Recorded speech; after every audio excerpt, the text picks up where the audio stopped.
Ahlan.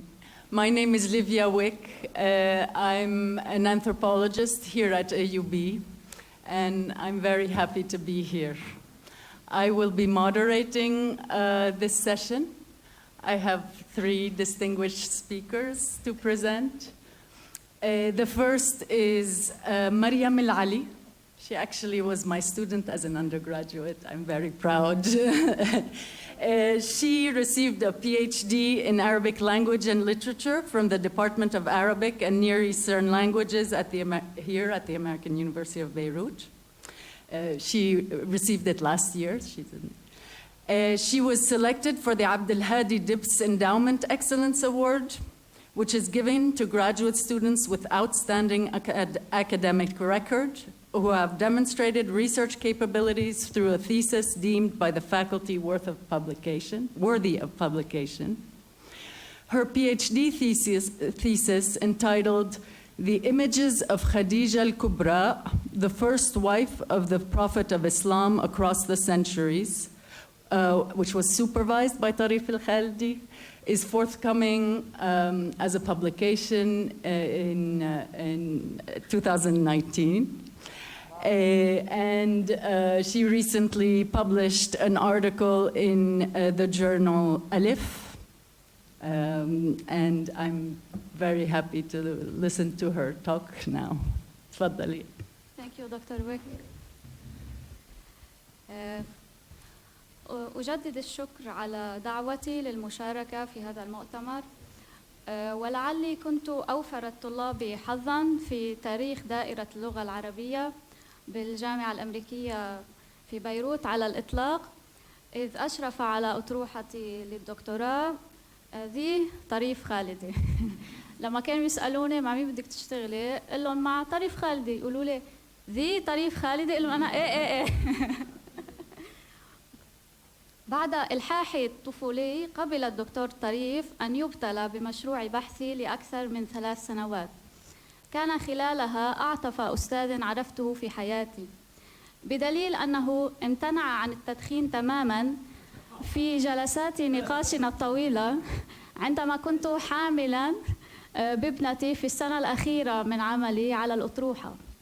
حتى ابنتي ذات العامين مدينة له بشيء من ذكائها، لأنها كانت تتشرب معي وقبل أن تولد أفكاره وأسئلته المحفزة دوماً على البحث والتفكير. فشكراً دكتور خالد.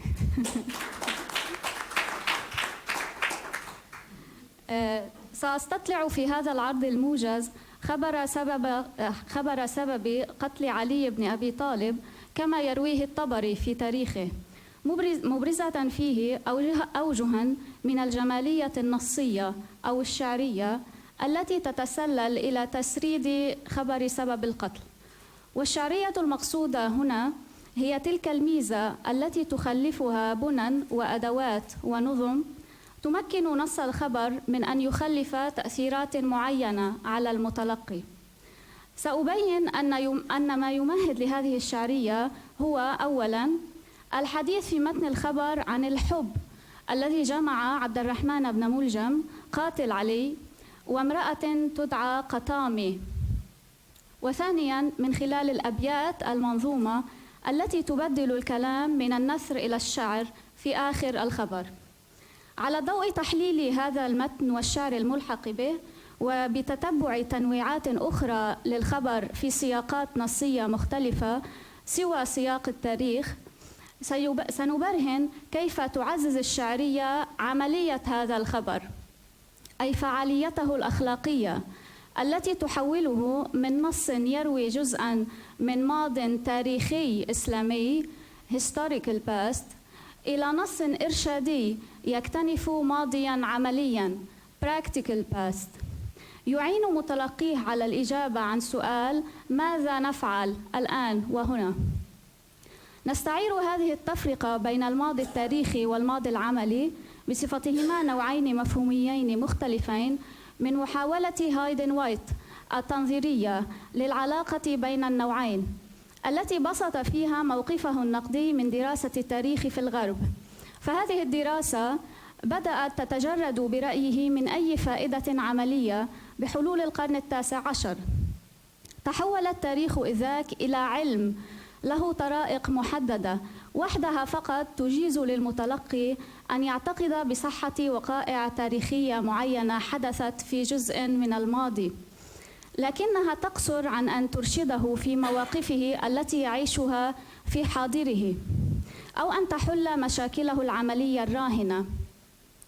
وهذا تحول عما يفترض بالكتابة التاريخية أن تؤديه، أي تقديم العبر والنماذج السلوكية للأفراد، كما كان الحال عند نشوء هذه الكتابة وصولاً إلى القرن 19.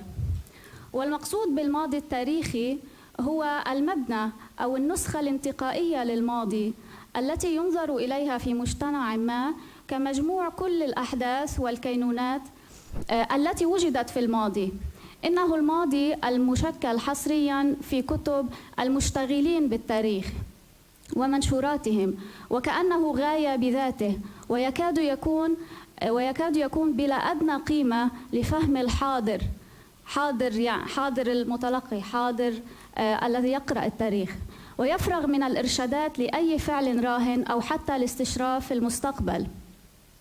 فيما الماضي العملي الذي يدعو وايت إلى الالتفات إليه هو الذي يعتمده الأشخاص أفرادا أو منتمين إلى جماعة ليستلوا منه الأفكار والنماذج التي تعينهم على تقييم حاضرهم واتخاذ القرارات فيه. الماضي هذا عملي بالمعنى الكانتي للكلمة نسبة إلى كانت، أي إنه متولد من الوعي بضرورة القيام بشيء ما على أساس قانون أخلاقي. تفيد التفرقة بين هذين الماضيين للتمييز بين مناهج بعض المختصين بالتاريخ في تناول الماضي ودراسته، وبين الطرق التي يتوسلها عموم الأفراد والمشتغلون باختصاصات أخرى في سبيل الإفادة من الماضي كمساحة للتجربة الإنسانية تؤسس لكل أنواع الأحكام القيمية والقرارات في الحياة اليومية. لكن ما هي بالضبط مادة التاريخ العملي؟ كما الماضي التاريخي يحيل الماضي العملي إلى الماضي الحقيقي، لكنه يركز على جوانب من ذلك الماضي يهملها الماضي التاريخي، لأنها لا تفرز الشواهد التوثيقية التي تسمح بإعادة تركيب تاريخية صحيحة لجزء من الماضي، أي تلك المواقف أو الجوانب غير المطواعة للتدقيق العلمي الموضوعي وإن كانت حقيقية جدا، كعلاقات الحب مثلا، فالأخيرة يمكن استعادتها بدراسة عملية من خلال الافتراض التخيلي فقط. ولعل نوع الرواية الحديثة هو ميدان الخطاب الأبرز الذي ينبسط فيه التاريخ العملي اليوم في المجتمعات الغربية. يقول وايت: ليست المعالجة الأدبية الفنية الشعرية للتاريخ الحقيقي هنا معالجة قصصية، بمعنى كونها من نوع القصص التي هي محض اختلاق أو خيال. نهتم إذن بالماضي العملي كي نتجاوز الوقائع بحدها التقليدي في الفكر التاريخي، كي نتخطى فكرة كوننا نتعرف على الواقع التاريخية عندما نعارضها بالقصة، القصة التي هي شيء متولد من الخيال. وأن نحن نظرنا في تركيب الخبر المسند وهو الوحدة السردية التي تنهض عليها الكتابة التاريخية الإسلامية المبكرة على خلفية هذه التفرقة النظرية بين الماضيين العملي والتاريخي، نخلص إلى الآتي. هلا هون نحن عم نجرب نعمل إسقاط مباشر لأفكار وايت على التراث العربي، عم نستعير لحتى نجرب نفهم أكثر. لسنا هنا أمام مادتين مختلفتين تماماً تقدم فيهما معالجتان نصيتان مختلفتان للماضي الحقيقي، بل هي مادة خبرية واحدة تكتنف بعداً تاريخياً وبعداً عملياً من خلال جزئي الخبر الرئيسين السند والمتن، وتتأرجح هذه المادة بين بعديها هذين متأثرة بعمليات ضبطها ونقلها والاشتغال بها في أنواع المصادر المختلفة. ثانياً، سلاسل الإسناد المتصلة عموماً بكل خبر مروي في هذه الكتابة هي مظهر صريح للانتقائية في تحديد الماضي الإسلامي، وتقوم انتقائية الإسناد على مستويين: مستوى الذاكرة، فالرواة الأخبار المروية سجلتها ذاكرتهم، وعملية التذكر انتقائية جدا لأنها تجربة ذاتية. وبمستوى ثاني هو مستوى المصنفين، فالتأليف التاريخية هي أوعية حشدت فيها آلاف الأخبار المسندة انتقاها المصنفون بأنفسهم، لأنهم رأوا أن هذه الأخبار تستحق أن ننتقيها وأن نسجلها، وتلك الأخبار نريد أن نسقطها. بالمقابل يمكن القول أن متون الأخبار هي الجزء الذي يشدها إلى العملية، فمنها تستل العبر والعظات والسنن، وربما تمهد متون الأحاديث لنوع خاص من العملية، لأنها تؤسس للعمل والتكليف في الإطار الشرعي الملزم. والعمل هنا أقتبس قولا لابن خلدون: العمل إنما يجب بما يغلب على الظن صدقه من أخبار رسول الله. وبالعودة إلى مظلة الأخبار العريضة، فلعل نقل الأخبار مسندة في غير كتب التاريخ أو الحديث، أو حتى متخففة من أسانيدها، يحررها ولو إلى حين من قيد تاريخيتها، ويوجه القارئ المتلقي إلى عمليتها المباشرة. وكما يوجه الاشتغال بالأخبار في نصوص المصادر نفسها تارة صوب تاريخيتها وطورا صوب عمليتها، فكذا المقاربات المختلفة المعتمدة في معالجتها في الدراسات المعاصرة من خلال التركيز على مزايا معينة دون أخرى، أو على كتب محددة دون سواها، وهذا بدوره يؤثر على نظرة المتلقي إلى الأخبار قيد الدرس.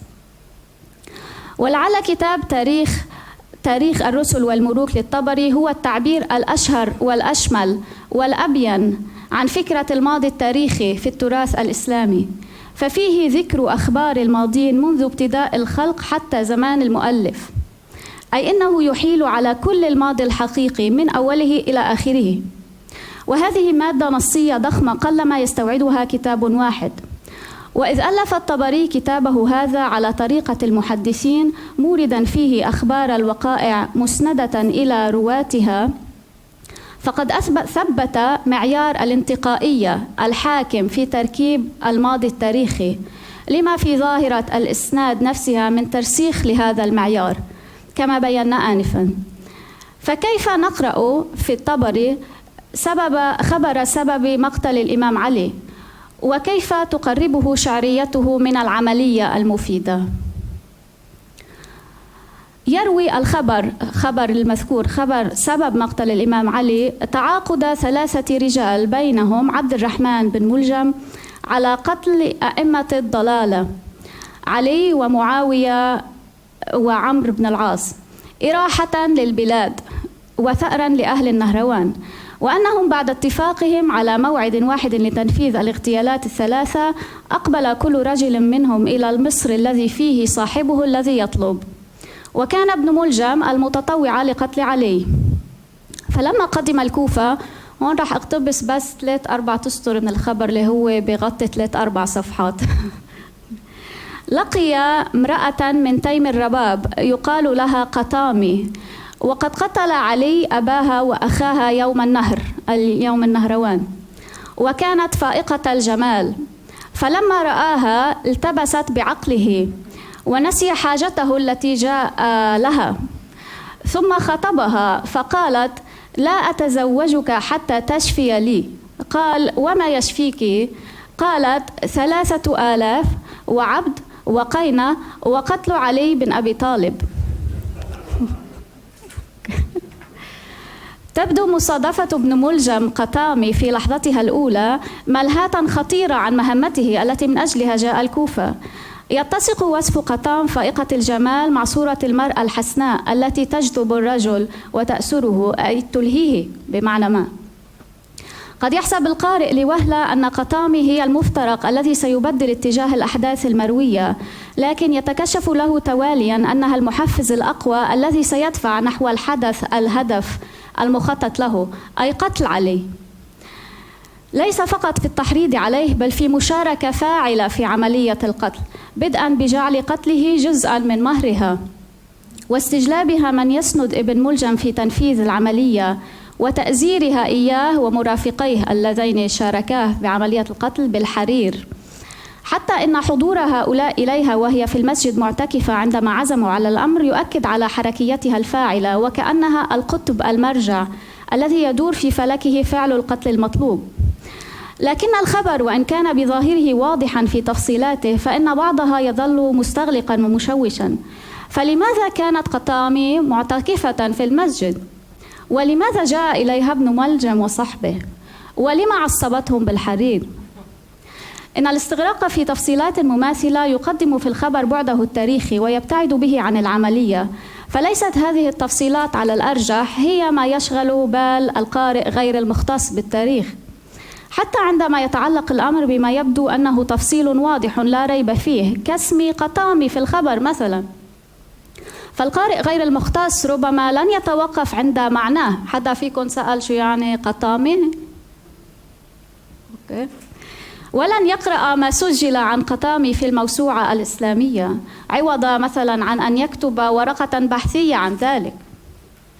هذا إذا افترضنا أن هذا القارئ قد وضع تاريخ الطبري بين يديه وقرأ الخبر أصلا.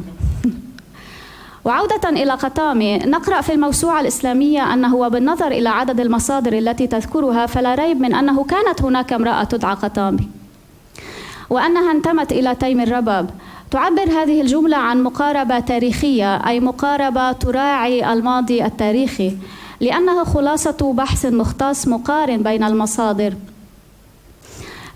تمحص هذه المصادر على كونها الشاهد الوحيد الحقيقي المتبقي على وجود تلك المرأة.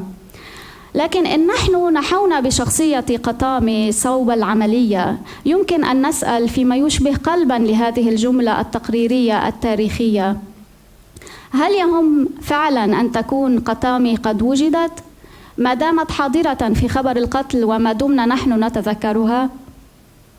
الذاكرة بهذا المعنى بوابة للعملية، فأي خبر نستل منه فائدة عملية أخلاقية لابد أن نتذكره، حتى لا يمكن القول إن معيار الفصل بين ما نعده تعبيراً عن الماضي التاريخي أو الماضي العملي في تراثنا الخبري هو التفريق بين ما تذكره الرواة، أي الأخبار المسندة كما هي في مصادرها، وبين ما سيتذكره القراء منها. فهل سيتذكر أحد مثلا أن الخبر الذي نتناوله يبدأ بإسناد حدثني موسى بن عثمان بن عبد الرحمن المسروقي قال حدثنا عبد الرحمن الحراني أبو عبد الرحمن قال أخبرنا إسماعيل بن راشد قال؟ لا. لعل أول ما ستختزنه الذاكرة هو ثالوث علي وقطامي وابن ملجم. لكن لماذا سنتذكر قطامي؟ لماذا تستوقفنا تلك الجمل التي تخبر عن افتتان ابن ملجم بقطامي الحسناء وتستجرنا لملاحقة أثر ذلك الافتتان ومآله فيما تبقى من الخبر؟ إنه ببساطة سحر الحب. إنه ذلك الجزء من واقعة القتل الذي تعسر إعادة تمثيله إذا كنا نريد أن نعيد تمثيل الواقعة أو مسرحتها، والذي لا نستطيع القبض عليه تاريخياً، لكنه على ذلك الجزء الذي يخلف وقعاً شديداً علينا إن لم نقل الوقع الأشد، لأنه يلامس مكمن الضعف الإنساني الذي يعرفه كل منا. ولعل جانباً من شعرية الحب كامن في تحويله القضايا الكبرى إلى قضايا شخصية صغيرة تقدم العلاقات الشخصية إلى الواجهة، وبذلك تقرب الوقائع إلى المتلقي. هنا تحول الثأر لأهل النهروان جميعاً إلى ثأر لوالد قطامي وأخيها. وهنا نسأل: ألا يحاكي ثأر قطامي من علي ثأر هند بنت عتبة من الحمزة بن عبد المطلب؟ ذلك الثأر الذي يكاد يأخذ بكل وقائع معركة أحد في السنة الثالثة للهجرة. فهل نتذكر من تلك المعركة، أي من معركة أحد، سوى ثلاثية هند وحمزة ووحشي العبد الذي أوكلته بقتل حمزة؟ بالانتقال إلى الشعر، يذيل الطبري الخبر بعدد من الأبيات، سأقرأ 3 منها: ولم أر مهرا ساقه ذو سماحة كمهر قطام من فصيح وأعجمي، 3000 وعبد وقينة وضرب علي بالحسام المصمم، فلا مهر أغلى من علي وأن غلا ولا قتل إلا دون قتل ابن ملجم. لعل هذه الأبيات الثلاثة التي ينسبها الطبري لابن أبي مياس المرادي أحد شعراء الخوارج تندرج في خانة شعر التعليق أو الشرح الذي يساق بعد واقعة مسرودة فيعقب عليها، لكن دون أن يدفع بسلسلة الأحداث قدما، أي أنه يرددها بطريقة مختلفة. وهذا التكثيف التعبيري من خلال الانتقال من الخبر الطويل إلى أبيات معدودات هو تحشيد للمؤثرات الوجدانية، لأنه يغدو أشد وطئا على المتلقي، فتتضاعف الشعرية النصية وتنمو علاوة على التكثيف التعبيري. فإن قصر الأبيات الشعر الموزونة يجعلها سهلة للحفظ والاقتباس، بخلاف الخبر المنثور الذي يسبقها، وسهولة حفظها تيسر بدورها تذكرها، والذاكرة كما أسلفنا هي بوابة للعملية. وأن نحن استوحينا من قول أحد الباحثين إن من أوجه العبقرية في مقاربة الطبري لكتابة التاريخ كونه مستوعبا مستويين من الخطاب، الاتجاه التاريخي الجمعي العام والانطباعات والمشاعر الخاصة التي تفصح عنها أصوات الأفراد.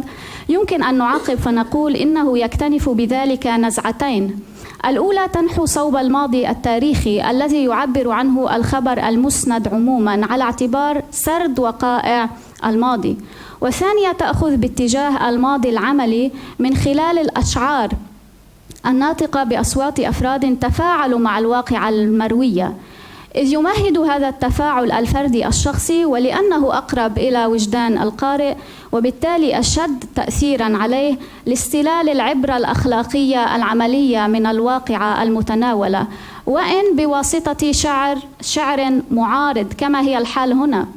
فلا يخفف من هالة هذه الأبيات الشعرية التأثيرية كونها تعبر عن صوت خارجي عن عموم اتفاق الجماعة الإسلامية آنذاك، لأنها سجلت في ذيل هذه الواقعة وستظل تستعاد وتذكر. وبالمناسبة كل الصيغ وكل تنويعات خبر قتل علي بكل المصادر ملحقة بها هذه الأبيات الثلاثة. إذا كانت الشعرية التي يكتنزها الخبر محفزاً للعبور به إلى العملية، إن في حديث الحب أو في الأبيات المعدودة التي تحاكي الحب، فأي عبرة عملية هي التي تستقى منه؟ كيف يجيب الخبر عن سؤال ماذا نفعل الآن وهنا؟ هل تختزل عمليته بجملة مبسطة مثل لا تقتل، أو القتل خطأ، أو حافظ على صلاتك في أوقاتها أو حتى أوفي بعهدك إذا عاهدت؟ كيف نستخلصها من الخبر؟ هل يقتصر الأمر على استنتاجات حرة يستلها القارئ بنفسه عبر تفاعله هو وحده مع نص الخبر؟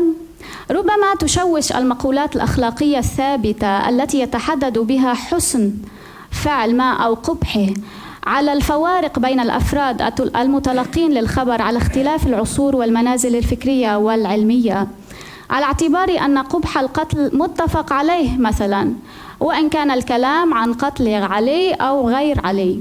فالخلاصة العملية مفادها أن القتل قبيح ومنهي عن فعله.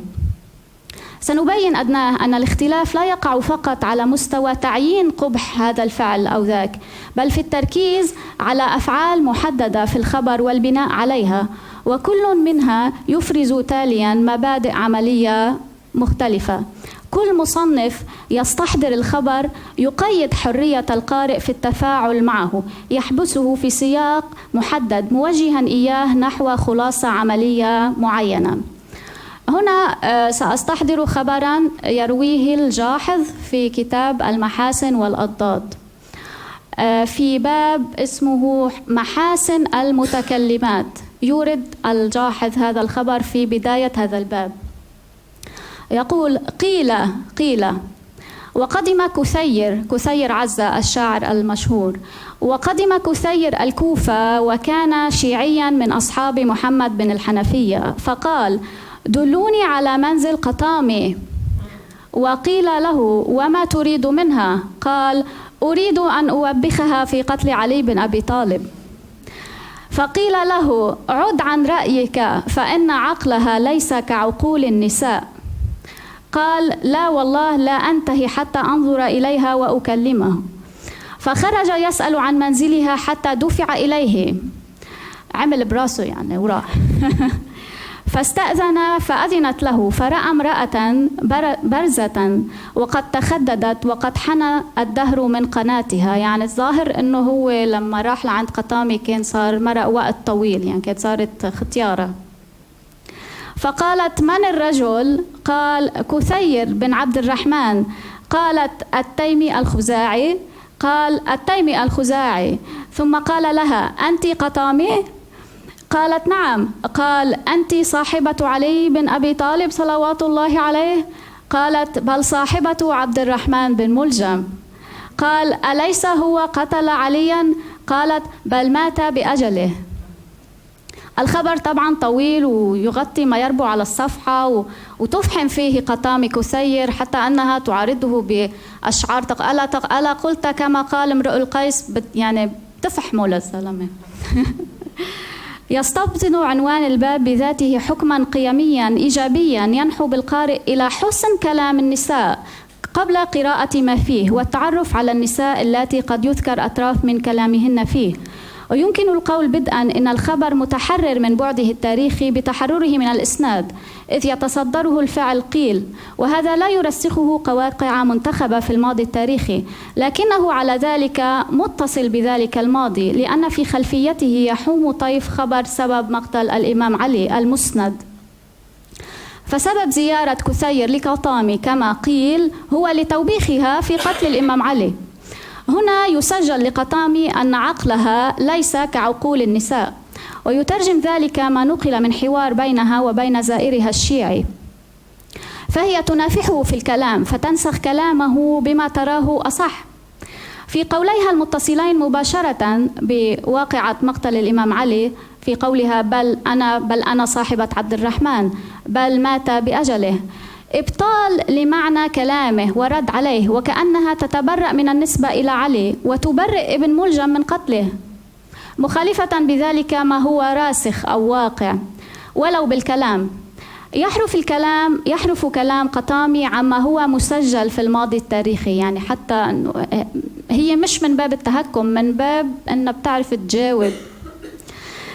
بدليل روايته هنا، فخبر الجاحظ يجعل القارئ يرى قطامي من منظور يوضع به جانبا دورها في قتل الإمام علي، وإن كان الخبر عن أحد جاء لتوبيخها في هذا القتل.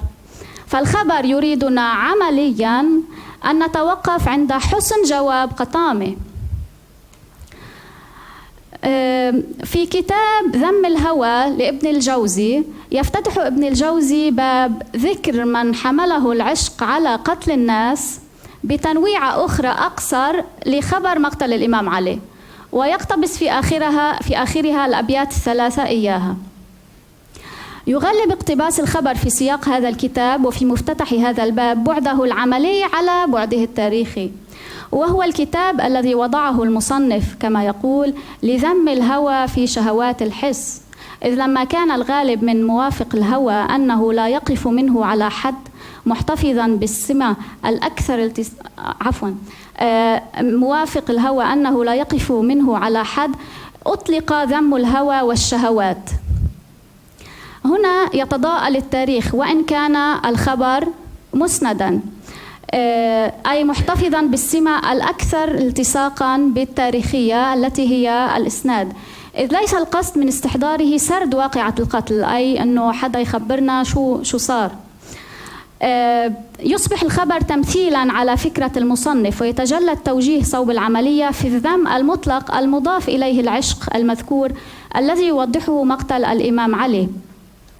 ولعل إيراد الخبر قبل غيره في هذا الباب يدلل على وعي ضمني بحضوره في أذهان القراء، ولنا ألا نستغرب توظيف واقعة تاريخية مشهورة مماثلة لصالح موعظة مباشرة من قبل ابن الجوزي أشهر الوعاظ على الإطلاق.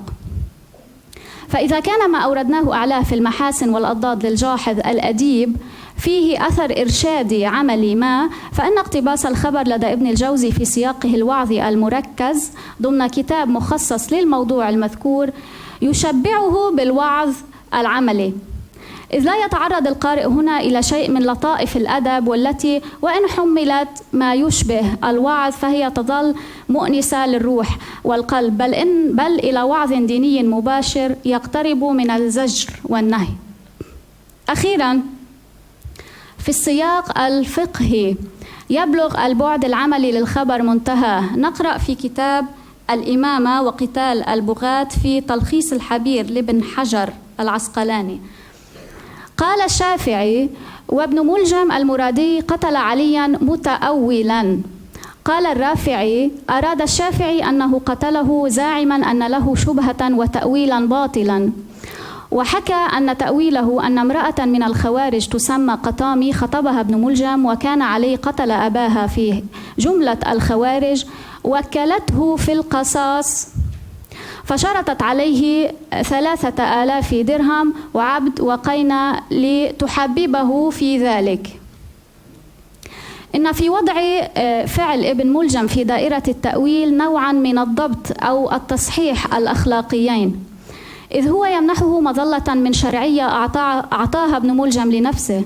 فالتأويل المحكي يجعل من القتل أمرا مشروعا مسموحا به، يعني من باب أنه القصاص الشرعي المطلوب العادل. لكن التأويل هذا منحصر في دائرة زعم ابن ملجم نفسه، ويبدو أن أقوال العلماء اختلفت في توصيف هذا التأويل ونعته. فهذا ابن حجر لا يتفق وحكاية الشافعي إن ابن ملجم كان يرى أنه يقيم حد القصاص على علي بوكالته من قطامي، مستدلا بالظاهر في سياق الشعر أنها اشترطت القتل في مهرها لا في دائرة القصاص. كما ويجد ابن حزم مبالغا في قوله إنه هو بيورد حكي لابن حزم، بس أنا ما حطيت الاقتباس، جزء منه اللي بيقوله ابن حزم إنه لا خلاف بين أحد من الأئمة في أن ابن ملجم قتل عليا متأولا مجتهدا مقدرا أنه على الصواب. مردفا هون شو برد ابن حجر إن هذا الكلام لا خلاف في بطلانه، إلا إن حمل كذا على أنه كذلك كان عند نفسه، إنه ابن ملجم بس بينه وبين حاله. فنعم، وإلا فيما يكن ابن ملجم قط من أهل الاجتهاد ولا كاد. هل يخفف هذا الكلام من وطأة فعل القتل إياه؟ لعله لا يفعل، لكن أليست الإشارة إلى تقدير الصواب وإن كان عند ابن ملجم نفسه فقط غطاء أخلاقيا له، وإن كان مجمعا على بطلانه شرعا، كون الأخير لم يكن على قول ابن حجر من المؤهلين للاجتهاد؟ هل يتقاطع الحكم الأخلاقي العملي هنا مع الحكم الشرعي أم إنهما يتعارضان؟ ألا يجعلنا التأمل عمليا في هذا الموقف الصعب نرى شقاوة ابن ملجم مضاعفة؟ يردنا التفكير مليا بالأمر إلى سؤال: ماذا نفعل الآن وهنا؟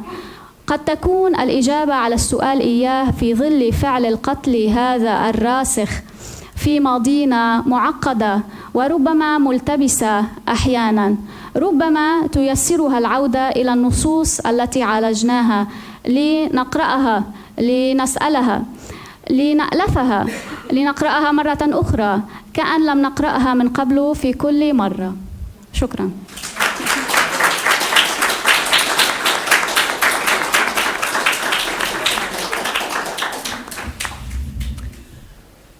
Shukran, Mariam. Thank you.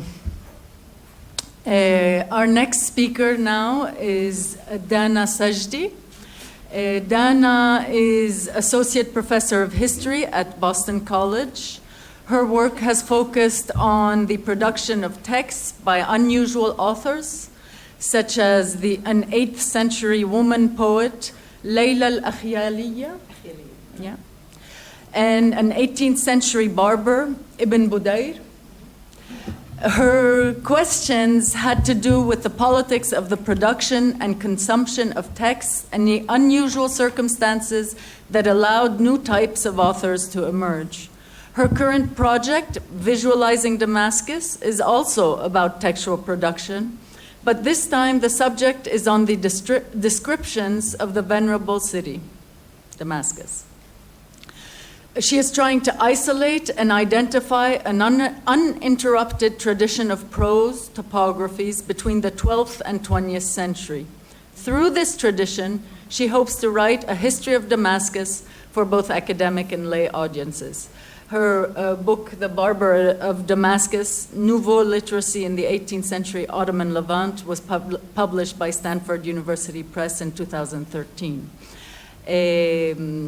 Join me in welcoming Dana Sajdi, and the title of her talk today is From Diyarat to Ziyarat, the Transmutation of the Sacred and Generic Landscape in Syria.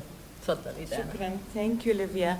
I feel first of all, thank you for your paper. It was wonderful.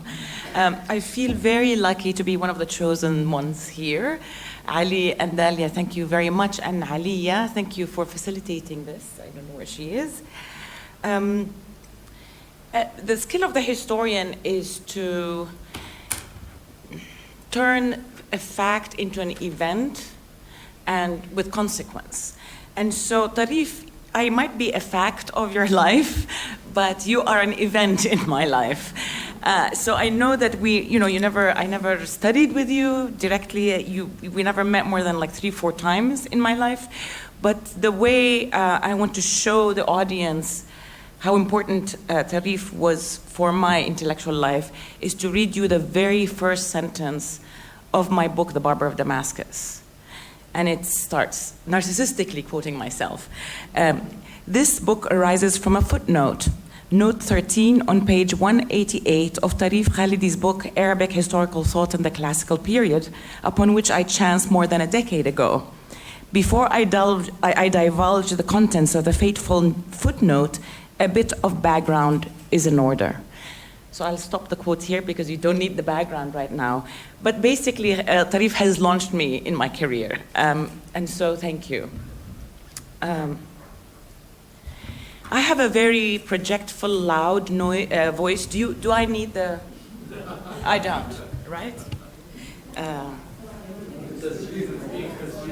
للتسجيل. It's my theater training. I can't help it. This presentation is an inquiry into two seemingly unrelated literary genres that emerge in different periods, in different time periods, but which I'll suggest are related. The first is known as diyarat, the books of monasteries. They come from dair, adira, diyarat. The genre seems to have appeared in the 9th century and peaked in the following century in courtly circles. Soon thereafter, the genre ceases to exist independently, but its contents were absorbed into larger, often voluminous geographical literature. The other genre that I will treat is ziyarat, and the rhyming here is a coincidence. These are shrine pilgrimage guides from singular ziyara. So the visitation of graves and mausolea. Although presaged by the genre of religious virtues, yani fada'il, and actualized in reference to travel and geographical literature, pilgrimage guides took exactly the opposite trajectory to their monastery counterparts. Shrines were first enumerated in larger geographical compendia before they later emerged in an especially dedicated book in the 13th century. This transmutation of genre through the funnel of geographical compendia, which absorbed one genre, the diyarat, and gave birth to the other, the ziyarat, parallels the transformation in the sacred landscape and in the very polity. I would like to suggest that these two genres performed a similar function in that they allowed the inscription of two very different kinds of authority as experiences in sacred liminality, one in a Christian space and the other in the very same place after it had been Islamized. As such, the text not only signifies spatial identity, but perpetuates authority and confirms the social order. Monastery guides refracted a caliphal period, its ideal of centralized power, and its refined courtly culture, while pilgrimage books mirrored the sultanic age and the hegemony and diffuse power of the professional scholar. Thus, the genre of diyarat was replaced by ziyarat, but this replacement was not a matter of one genre ejecting the other.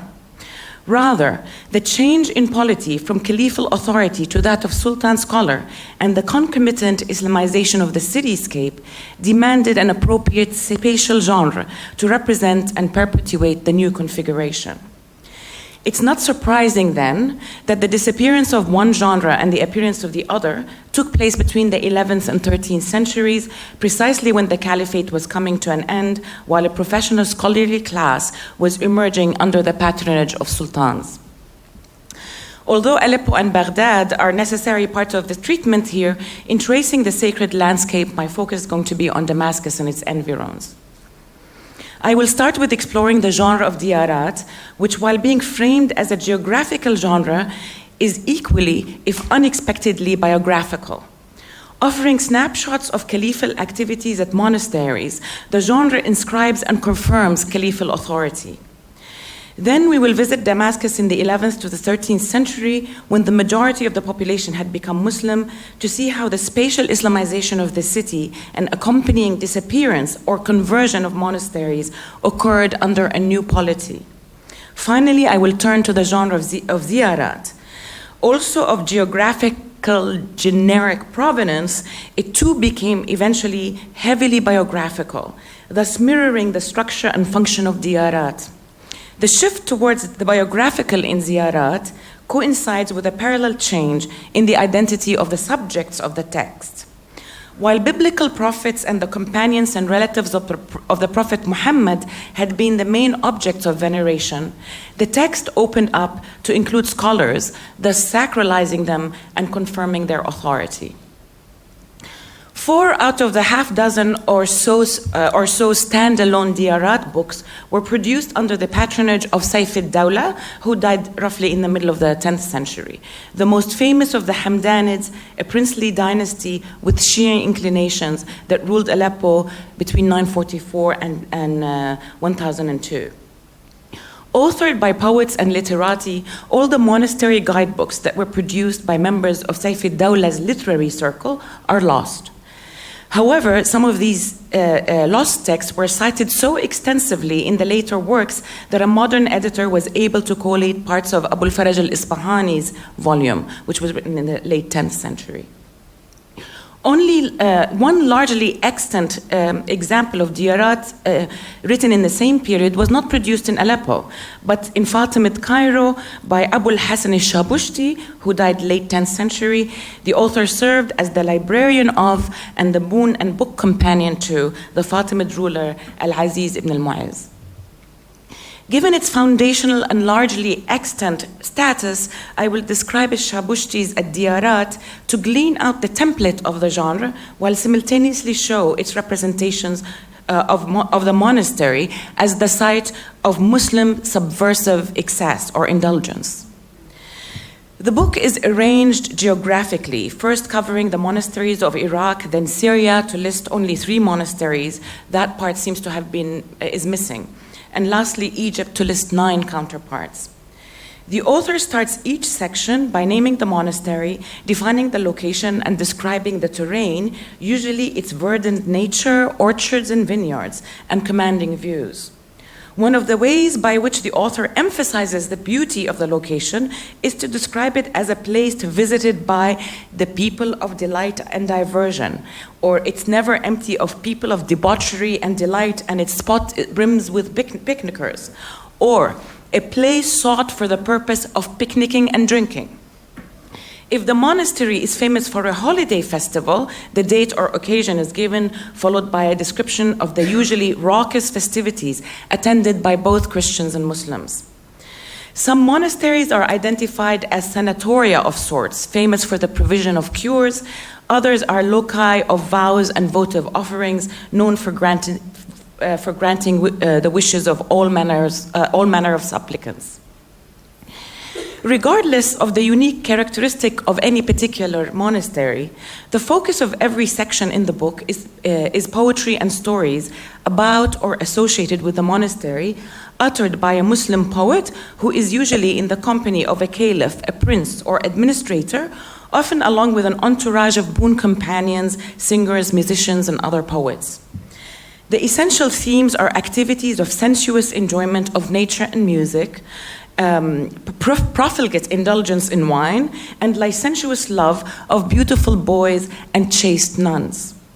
With rare exceptions, the monastery in Shabushti's book is a building or structure defined in the most basic way by symbolic markers of Christianity, but is really a receptacle of Muslim excess, a place of forbidden delights. The stories are infused with Islamic paradisiacal images. Did I pronounce this right? Verdant surroundings, beardless boys, luminescent virgins, and lots of wine. Whether the debauched activities mentioned in the poetry or stories took place or not is not my point here. Monasteries allowed Muslims to imagine paradise on earth. It is, as Elizabeth Campbell described it, a heaven of wine. This framework of the monastery as of Muslim excess seems to be the template of the genre. I do not have time to show how the later geographical compendia, such as Ibn Fadlallah al-Umari's Masalik al-Absar, which is 14th century, or Yaqut al-Hamawi's Mu'jam al-Buldan, which is late 13th century, they preserve many of the portions of the lost text, but they follow the exact same template. This template hides a tension in the text between geography versus biography. Each section, in addition to being concerned with a single monastery, is equally about a single figure, sometimes 2 or 3, but mostly it's one person. In other words, every location is associated with a person, rendering each geography closely associated with a biography. Indeed, the modern editor of Shabushti's book, Korkis Awad, had noticed this tendency, and I quote him here. Shabushti offers news, stories, anecdotes, and verse that in their totality are not related to the monastery itself, but with the people who have recited poetry about it or to whom an incident occurred in it, or fell upon a piece of news that is closely or distantly associated with it. Each monastery, which Shabushti treats extensively, is almost solely devoted to the reports about a single person from the luminaries in the fields of literature, politics, and administration: a caliph, a prince, an author, a literati, a poet, a boon companion, unquote. In other words, each monastery entry is a biography or a snapshot of the activities of an archetypal member of the caliphal court, if not the caliph himself. When taken together, the collectivity represents the government bureaus, the dawawin, and royal social, literary, musical assemblies, majalis. While the fikrs and activities represent the quintessential caliphal court, the context and location may be seen as anti-courtly. A short exploration of this anti-courtliness is necessary. The point is to show how the liminality of the location of the monastery and its use by Muslim royals as a space of subversive anti-normativity serves to confirm royal authority. Monasteries have, sorry, I have to go back to Victor Turner. I know it's so démodé now, but monasteries have been identified as the quintessential example of institutionalized liminality. And these are the words of Victor Turner, in which social distinction and hierarchical arrangements are neutralized. The monastery is a spatially marginal anti-structure that serves to confirm the social structure and political order in the center, usually the city. The portrayal in Diyarat of the temporary use of this permanently liminal space by Muslim confirms this liminality. The use of monasteries by the members of the caliphal court allows them to reside for a short while outside hierarchy, law, and property. Status is temporarily suspended, allowing figures of authority release from their responsibilities and license to engage in what is normally or structurally forbidden, rendering the monastery a place of Muslim subversive excess. The visit ends, hierarchy resumes, and the caliph's status as the ruler of all Muslims is confirmed. This is the reason why monasteries, the most unlikely places in Islamic polity, became, according to Elizabeth Campbell, quote, symbolic sites of ritual performances of authority and the establishment of royal legitimacy, unquote.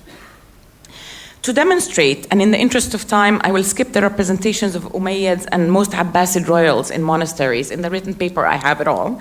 I will keep my examples to two. The first is about the Abbasid Caliph al-Mutawakkil visits to the Syrian monastery of al-Rusafa, which is associated with the Umayyad Caliph Hisham. The two caliphs are a century apart, and it will be remembered for those who don't know that the Abbasids hated the Umayyads and they set up their regime against them. On his famous 3-month journey to Damascus, in 1858 precisely, purportedly to inspect the city as a possible new capital, it's a matter of debate whether he went for that motivation, but for my argument it suits me very well. Al-Mutawakkil walks by the monastery's wall to find a note containing verses expressing longing for Umayyad rule. I'm not going to quote the poem, it's very long, but trust me, it says, the poem basically places not only the Khalifa Hisham, his son, and the Marwanids, all the Marwanid branch of the Umayyads in the monastery, but also sees it as the base of their caliphate. And the line says, in it, life was lush and the caliphate was fresh, unquote. The poet compares life under the Abbasids to being prisoner in tight shackles. He hopes for the day when fortunes change, for Umayyad rule to return. What a slap in the face, for poor Mutawakkil. So upon reading these verses, Al-Mutawakkil was terrified, irta'a. He called upon a monk to inquire about the identity of the writer of the verses. The monk denied any knowledge. The caliph was about to kill him when a boon companion saved the day and said, this monk is not one who prefers one regime over another, unquote. So what is interesting here, they don't declare him as pro-Abbasid. He's out of the game. The happy fate of the monk notwithstanding, the point here is the extent to which monasteries are associated with caliphal authority. So much so that the Abbasids are seen anxious to revise the history literally written into the walls of these Syrian monasteries to establish their own legitimacy. The other example is about Sayf al-Dawla, at whose court you will remember several diyarat books were composed. The time period, the 10th century, is significant. The Hamdanids represent one of the first regimes that signified and ushered the breakup of the Abbasid Caliphate into sultanates and principalities. The arrival of the Seljuks in the following century will inaugurate the basis of a new polity before the Caliphate comes to an end in the 13th century with the Mongol invasion. One of the extant stories about Sayf al-Dawla is one of him standing on the rooftop of Ba'arba monastery, enjoying the views while drinking with his companions in the manner of customary caliphal visits. So the representation fits the general template in this particular instance.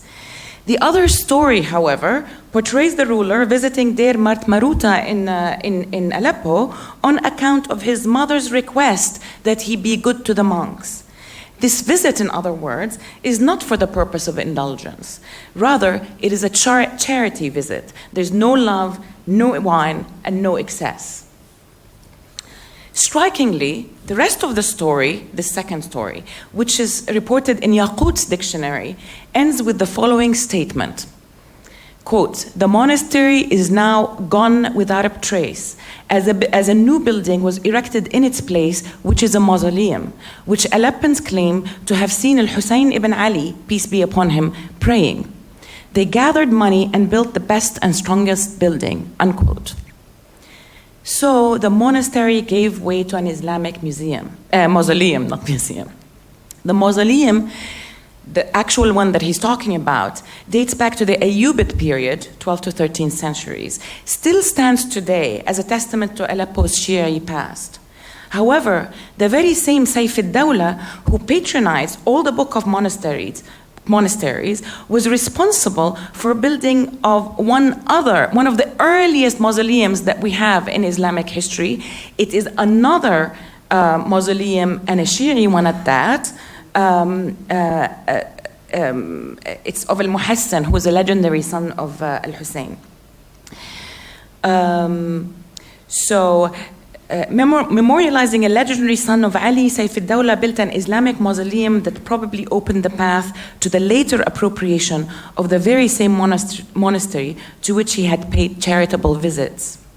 This mausoleum will become a standard site of visitation in pilgrimage guides. In other words, what was represented in the Diyarat books becomes the subject of the Ziyarat books. And the same frequenter of monasteries, Saif al-Dawla, initiates the Islamization of space. Before exploring the genre of ziyarat, and for the benefit of those who don't know about medieval Syria, I'll turn to the 11th to 13th century Damascus. And I know that some of you know this very well, so I'm sorry to repeat it, but I know that others don't. Let me turn to the period 11th to 13th centuries, during which time Damascus witnessed drastic spatial Islamization. The arrival of the Crusaders created an atmosphere of religious revivalism, and the presence of the Shi'i Fatimids next door imbued this revivalism with a strong Sunni bent. When the famous anti-crusading hero Nuruddin Zenki, who died in the late 12th century, of Turkic Seljuk descent, arrived in Syria to unify it and launch attacks against the Franks, the institution of waqf, or charitable endowment, had become the primary mechanism by which foreign rulers who now dominated the largely Arabic-speaking Middle East established their legitimacy. Lacking the combination of political and religious authority that inhered in the person of the caliph, who had the privilege of being a descendant of the Prophet, Seljuk rulers and their successor regimes, including the Zengids and the Ayyubids, took on the title of Sultan to indicate and limit themselves to temporal power, military and administrative. Religious authority became the purview of the local scholars, whose business was the study of the religious sciences. In order to make evident their piety and their willingness to protect Islamic society and to ensure the application of law, sultans patronized the scholars who literally knew better. Alim, the guys knew better, and the women, actually, there's plenty of them in that period. By creating official positions for scholars to occupy, sultans ensured their dependence and gratitude. In the 12th to 13th centuries, scholars, according to John Gilbert, quote, enjoyed unprecedented opportunities. Scores of religious institutions were established, large number of salaried posts for teachers and stipends for students became available, and increasing number of religious scholars from around the Islamic world came to study, many to settle in Damascus, unquote. Now professionalized and present in every part of the city in different capacities, as judges, professors, leaders to prayers, sermonists, market inspectors, etc., and due to their education, enjoying multi-competencies, this is the word of Ira Lapidus, these heirs of the Prophet emerge as the local representatives of their city and commanded obedience and respect. So now the agreement is not between caliph and his mouthpiece, the poet, but between sultan and scholar. A new post-caliphal social contract had been struck. The text of this contract was inscribed in the very topography, which as a result became thoroughly Islamized. The Sultan offered positions to scholars in the forms of new buildings, mosques, Sufi lodges, and colleges, among other amenities. In his extensive documentation of the spatial Islamization of Damascus, Cyril Jalabert, I think, noted the drastic increase in the number of mosques and colleges by the 13th century. Concomitantly, houses of worship of non-Muslims shrank in number. After all, by the 11th century, the population of Damascus had become predominantly Muslim. The same trend of spatial Islamization is demonstrated by the great proliferation of Islamic shrines and mausolea. Damascus became dotted with Islamic holy sites dedicated to people and relics to be venerated, whose blessings to be sought, and to whom or which votive offerings would be made. What happens to monasteries during this period? A few resume their function, others vanish without a trace, and some others get converted to Islamic shrines associated with biblical and exclusively Islamic figures. An anecdote in Yaqut's text serves to show how Islamic shrines and Christian monasteries occupied the same register of meaning and were perceived as immediate competitors in the Islamic and Christian imaginations, respectively. In the entry on Deir al-A'la, the author tells us the story of how some representative of the Sultan appropriated a site near the monastery to build a mausoleum for a companion of the Prophet, but that the monks, quote, worked against it until it closed down, unquote. فصانع الديرانيون عنه حتى أبطل. So both sides understood that a mausoleum meant the eventual disablement or replacement of the monastery. The general trend of disappearance or conversion of monasteries was merely one aspect of a drastically changed sacred landscape. Damascus, in particular, witnessed a makeover. The new social contract between the sultan and scholar, facilitated by the institution of waqf, allowed for the proliferation of Islamic buildings and structures that produced an entirely new cityscape. This is how Damascus became a metropolis again, and a definitely Islamic one at that. So let me turn to ziyarat now, the other genre. Am I in time? Yeah. The first written pilgrimage guide, Al-Isharat ila Amakin al-Ziyarat, is by Ali Abu Bakr al-Harawi, who died in 1215. As an envoy to the Abbasid Caliph in Baghdad and Ayyubid regime in Syria, al-Harawi had the opportunity to traverse the heart of Islamic world and even visit Crusader Palestine. Al-Isharat, thus, is based on a tried and true journey and the author's own personal observations. Starting his guide with the city of Aleppo, much of the work is devoted to Syrian shrines, including those of Damascus and its environs. Guides dedicated exclusively to the shrines of Syria do not appear till the 16th century with Ibn al-Hawrani, Al-Isharat ila Ma'rifat al-Ziyarat, the same title almost. Later works on Syrian shrines include those of Mahmud al-Adawi and Yasin al-Farad al-Biqai. In order to understand how this genre came about, one must refer to the genre of Fada'il, which enumerates, quote, the merits of a particular town or territory, usually taken from hadith and related exegetical, legendary, and historical materials, including biblical lore, unquote. The genre itself is old, but matured between the 9th and 11th centuries, becoming especially handy in the discursive war against the Crusades. The first known and extant complete compilation of Fada'il al-Sham is by Rabai and goes back to the 11th century, that is before the Crusades.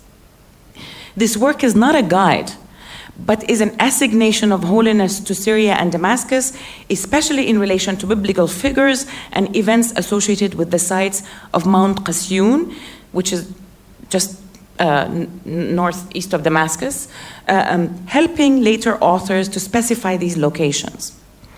The intrepid scholar Ibn Asakir, the author of the first fully articulated topography of Damascus, uses Rabai's reports to establish association between them and particular places in and around Damascus, a task to which he devotes two sections of his topographies. But the genius of Ibn Asakir is that he's not satisfied with just transmitting inherited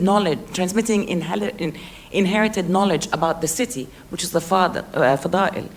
What he does, which I think is revolutionary, is he goes out on the street and walks us through the city to go through a survey of the mosques. He doesn't do that with the shrines.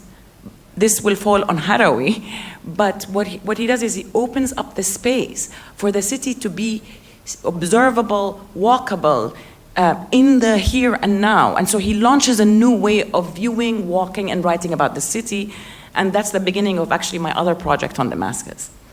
So he opens the door for people to observe spatially things that are really interesting. If Ibn Asakir's text critically combines inherited fada'il with a contemporary description based on walkable paths, Al-Harawi's guide is a full-fledged performance of the latter. The guide leads the reader to follow the author along known travel routes. The author, who is punctilious about providing exact locations, is not only shy to opine about the authenticity of sites and to add his personal experience and observations. So he's all about travel routes and actual and observations. So it is perhaps the author's emphasis on travel routes and on establishing geographical location that led Janine Sourdel to define the parameters of Al-Harawi's guide in terms of the travelogue and geographical compendia, and much less in terms of the fada'il. Although Ibn Asakir literally enshrines holy sites discursively, almost all of the places, whether graves, caves, or mausolea, are related to biblical prophets and do not include those of the companions and relatives of Prophet Muhammad. So it's all biblical. While the visitation of shrines of Muslim figures had been attested earlier in Damascus, they somehow don't make it into Ibn Asakir's book. In al-Harawi's treatment of shrines, however, these exclusively Islamic personalities figure predominantly. In other words, al-Harawi's guide reflects a thoroughly Islamized space, but it still does not work out. Again, I'm going to repeat. So al-Harawi includes companions of the Prophet and exclusively Muslim figures, which Ibn Asakir hadn't done. But al-Harawi's guide reflects a thoroughly Islamized space by now, but it still does not work out the social forces behind the production of such space. In the interest of time, I will have to skip the mediating texts of Shams ad-Din ibn Tulun in the 16th century to jump forward to you have to take my word for it, to Ibn al-Hawrani's pilgrimage guide to Syrian shrines in the 16th century, and which is the very first of its kind. Ibn al-Hawrani relies extensively on his Syrian predecessors, al-Raba'i, Ibn Asakir, and Ibn Tulun, but models his work as a guide in the manner of al-Harawi, the first pilgrimage guide. The author begins with a narration of the religious virtues of Syria and the Umayyad Mosque of Damascus in the manner of al-Raba'i and Ibn Asakir respectively. After he finishes describing particular holy spots inside the mosque, the Great Mosque, and within the walled city, like Ibn Asakir's survey of the mosque of the city, the author leads us to the areas immediately adjacent to the city, west, south, east, and then north. In this last section, Ibn al-Hawrani follows the footsteps of Ibn Tulun to the sites of the suburb As-Salihiyya and Mount Qasyun. He finishes off our journey through the villages of Al-Ghouta.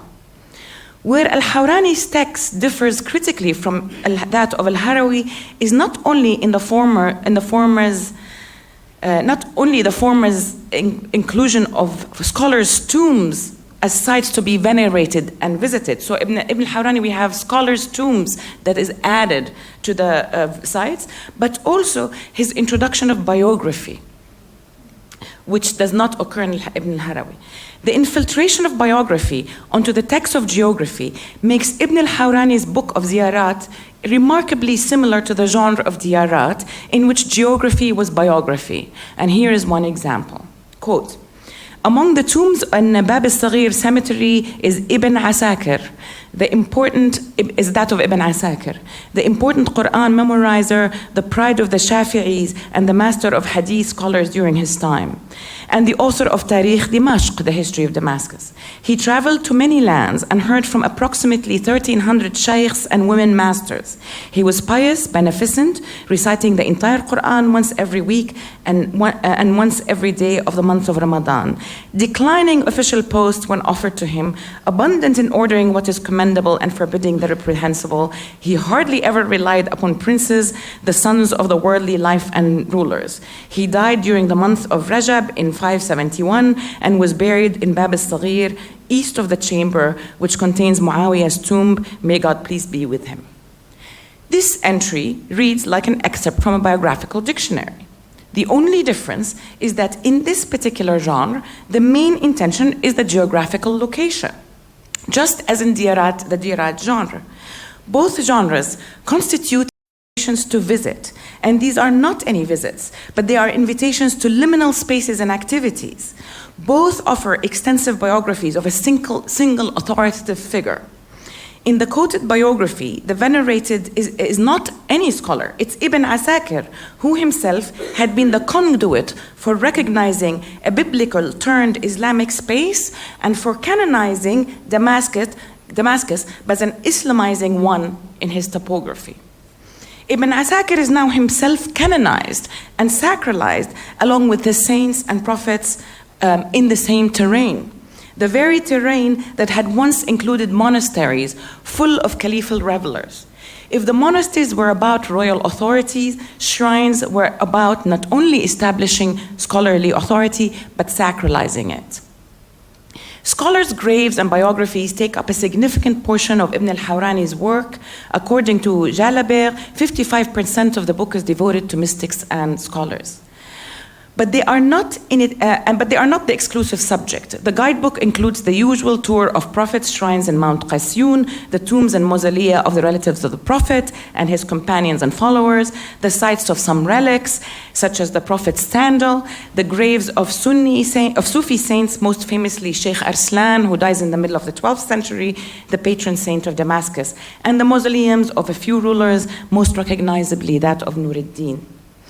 It is no coincidence that beyond the prophets and the early Muslim that figure in the work, all of the newly venerated figures and relics date back to the 12th century. The sandal of the Prophet and other recently discovered relics are brought to Damascus in this period. Sheikh Arslan was a Sufi saint whose veneration is testament to the spread of Sufism throughout Syria in the 11th to 13th centuries. He is remembered to have taken up residence in a mountaineer crusader besieged Damascus with the intention to fight and protect. This is the reason why he acquired the sobriquet Hami Sham, the protector of Damascus. The saint was venerated by the actual military protector of Damascus, Nuruddin, who successfully routed crusader incursions on the city and launched the first systematic jihad effort against crusader principalities. Nuruddin's architectural patronage of public buildings in Damascus was unprecedented and unsurpassed.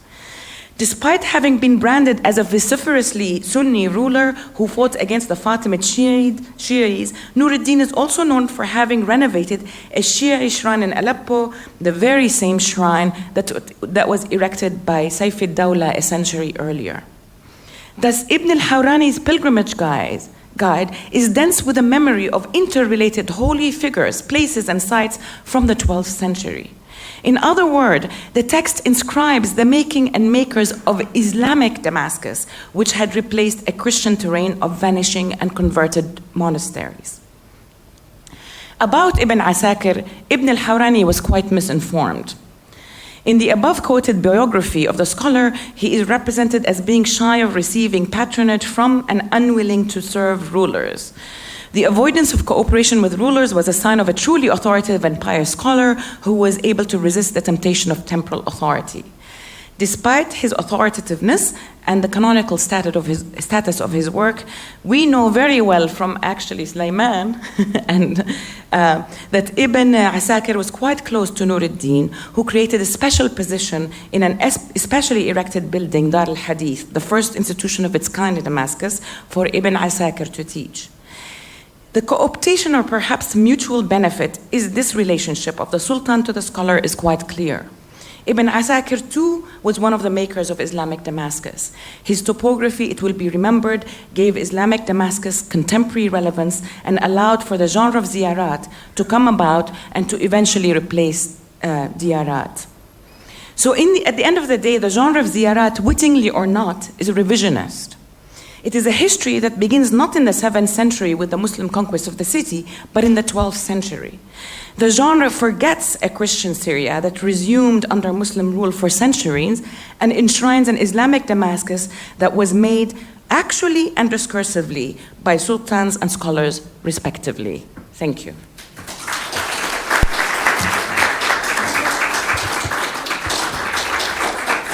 Thank you, Dana. So our last paper is by Mayssoun Sukarieh.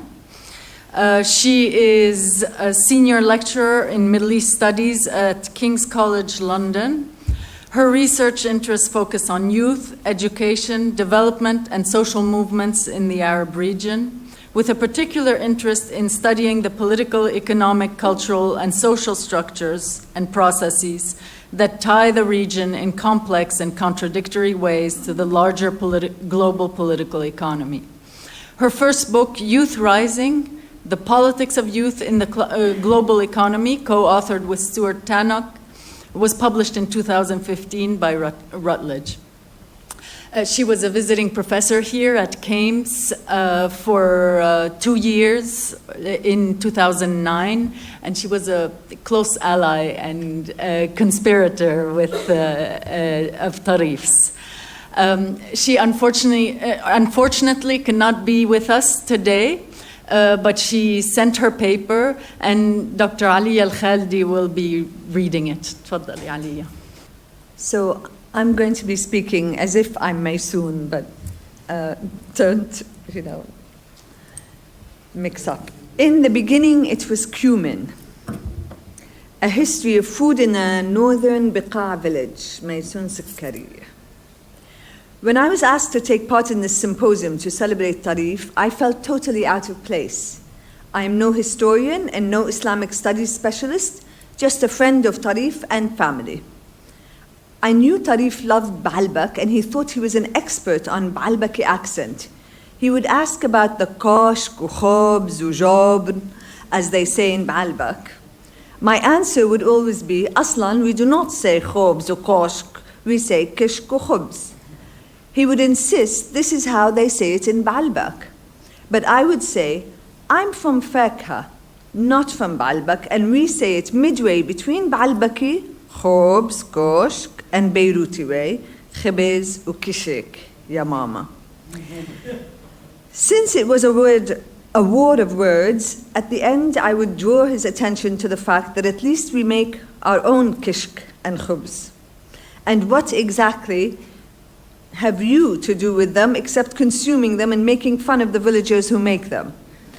I thought of speaking about food that Tarif is a great fan of through the history of kitchens in my village, and that this might gain me a place in this symposium. So in this talk, I will trace the food chain in a northern Biqa village, Fakha, from the 1950s to the invasion of the satellite TV food programs in the 1990s. Through an oral history conducted with 10 women in the village, representing different generations and classes of local residents, the paper will show how different dishes were introduced to the village, analyzing the infrastructure and actors that helped to evolve the process. What is the history of the kitchen in the village? How did women learn new dishes? What products were introduced at what time? Who introduced them? How did that affect women's roles and social relations in the village? Fakha is a small village of 8,000 inhabitants in the Biqa Valley, whose houses are distributed across 3 areas: Zaytoun, Jdeedat al-Fakha, and Fakha. It is not a touristic or rich village. Like many villages, it has 3 main big families and some smaller ones. Since it's not touristic nor rich in any natural resources, the Fakha people are mostly bureaucrats employed by the state and well-educated, as education has been the means for climbing up the social ladder. In 2015, Fakha was the village with the most educated population in the whole of Biqa, and up there with the most educated villages in Lebanon. As its men left the village to study, whether in Syria, Beirut, or elsewhere, this meant that the village men tended to marry women wherever they ended up studying. The village was divided historically by class based on ownership of land. Not a huge ownership, it's true, but nevertheless differences did exist amongst landowners. Later on, money was made from professional jobs as well as some other form of Lebanese ways of making money, not drugs though. Being an administrative center in the Ottoman period and open to the north, Homs in particular, made the village open to new dishes, unlike neighboring villages in the northern Biqa. My presentation, Mayssoun's presentation, will be divided into 4 parts. The first part will cover the process of dish addition to the kitchen. The second will deal with the rise of canned food. The third with garbage. And the fourth will end with with television as the main source of learning new dishes. There's a short and tentative conclusion. So, on widening the scope of dishes in the village, I quote, No one knows how to make the traditional dishes anymore. Everyone wants to make sushi mushi, fajita mahita. What's wrong with wara anab? It's even better than sushi. This was my aunt's comment when one of her daughters-in-law sent a picture of a sushi plate she was serving on New Year's Eve in 2017. For my aunt, this was a sign of deterioration of, I quote, women who try to be different, who do not want to identify with the village and its food, who want to prove they are mitmadneen or modern without adding anything to society or their families. She continues, how many things have changed through time? Who said that the village stores will have all the spices and ingredients for food from all over the world? God bless those days when Abu Habib, the first grocery store in the village, used to bring a few items from Homs. We made everything from scratch, from the spices to the burghul to the kishk. Says another lady in the village, and I quote, now you go to the grocery store where there's a huge rack with all sorts of spices, but what bothers me most is the curry. The smell comes out in your sweat and it kills all other tastes in the dish. No one keeps provisions anymore. They even buy the kishk and burghul by the kilo. But how can they trust the producer? A third woman intervened. Yeah, khayti, they need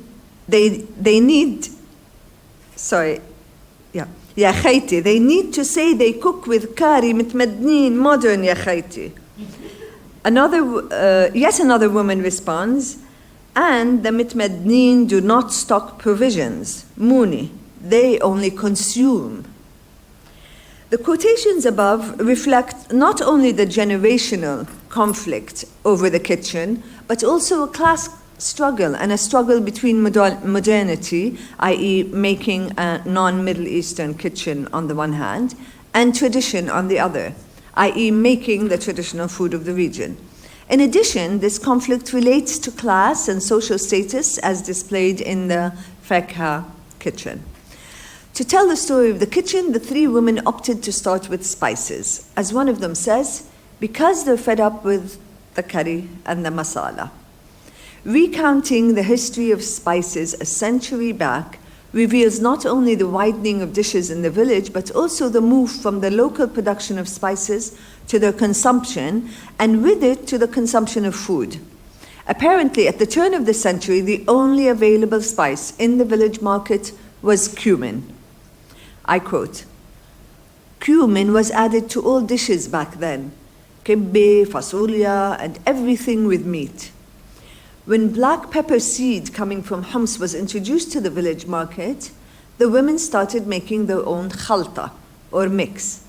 The khalta is usually made of, and I quote, whatever is available in the garden and the peppercorn that the only grocery store got from Homs. What was available to be used as, unquote, what was available to be used as spices?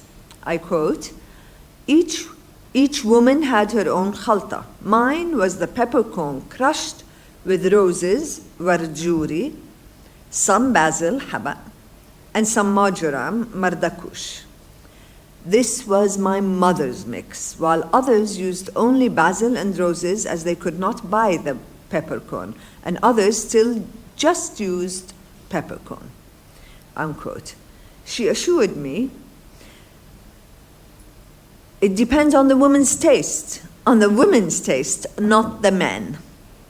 When a woman gets married, she insisted, and I quote, she will need to change the taste of her husband to accept her food. How true. She added, and I quote, we experimented a lot, like the time when cinnamon sticks arrived in the village. Those who could not afford them added them to the mix. But not everyone likes cinnamon, as it has a strong taste. Up until the 50s, the only spices present in the store were cumin, pepper, and cinnamon. Cinnamon was not considered a spice and was mostly used for tea. People liked its sweet taste, as there was no sugar up until then. In the 60s, unquote. In the 60s, they started to get the 7 spices that are a mix, and this caused a revolution in the kitchen. And the 7 spices were used for everything. Then people went back to making their own mixes of spices that started to come in bags and were already ground. The choice of spices were gradually growing larger with new dishes introduced to the village. But, and I quote, "It wasn't until the last decade that one got the spices from all over the world, because it used to be mostly spices we use in the Shami kitchen, as our capital was Homs. And this was the case even up to the 60s and after the creation of the nation state." Unquote. The development of the kitchen in the village was slow, yet more diverse than neighboring villages. Women disagree as to the reason for this. My aunt argues, and I quote, "As Ferka was a governorate center in the Ottoman Empire, it was open to other centers in Syria, and the villagers learned much from that. When the French arrived, and under the French mandate, the center shifted to Ras Baalbek, but the French brought in shit with them. They do not even have a kitchen, so the Ras Baalbek kitchen stayed very limited." Unquote. Nevertheless, they all agree that it was intermarriage with Syrian villages and towns and other cities in Lebanon which most affected the kitchen. For a while, and I quote, "Villagers ate what they produced in the village itself," unquote. Vegetables and grains mostly, and not much meat.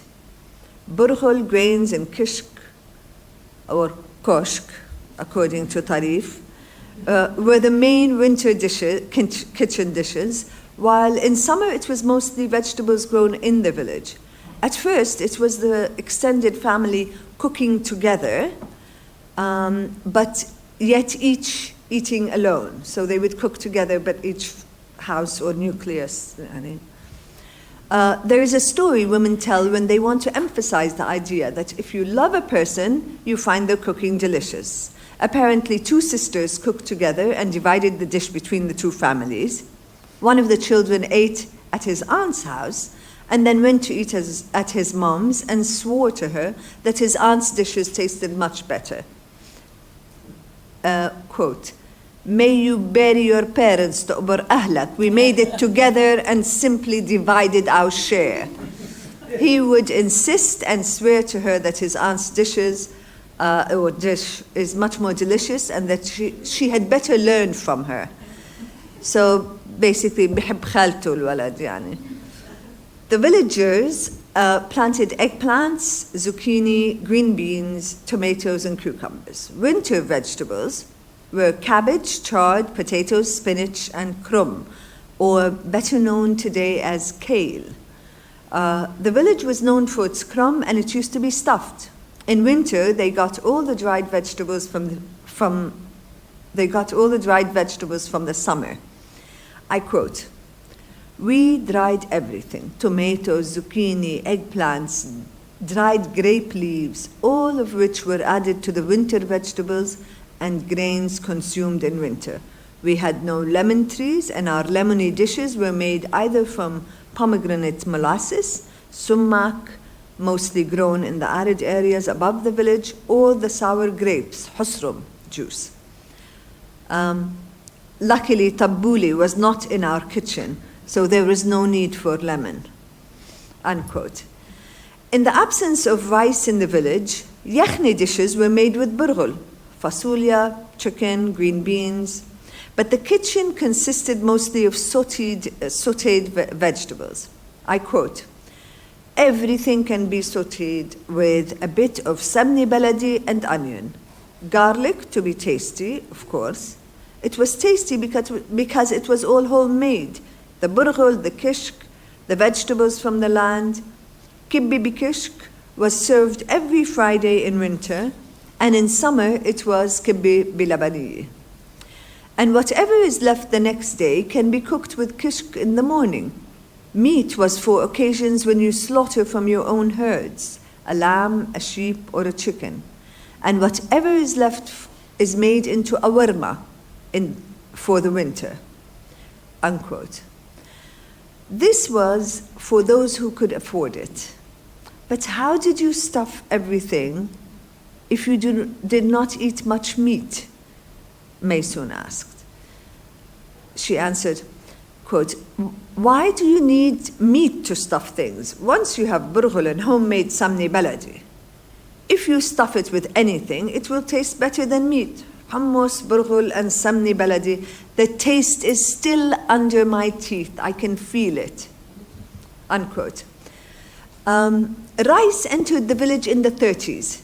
Weddings consisted of burghul mansaf topped with a slaughtered animal. When rice entered the village, they sprinkled the last layer of the burghul with rice as if it was pine nuts.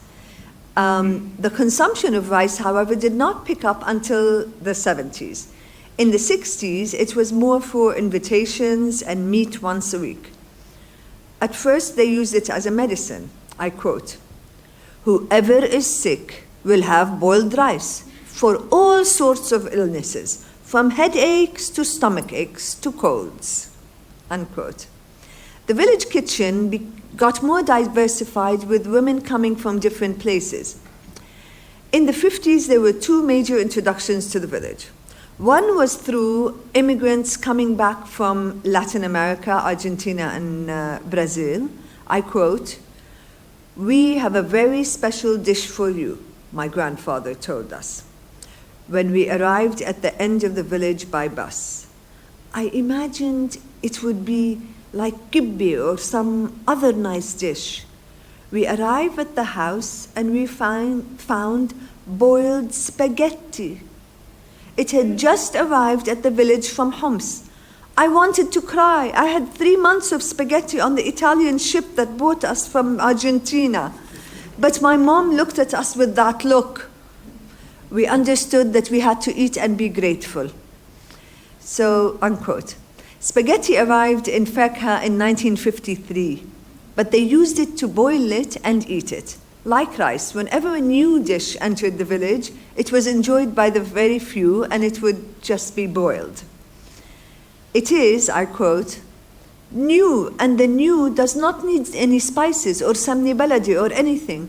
It is special simply because it's new, unquote. It was only later on that my mother taught them how to make spaghetti sauce with or without meat.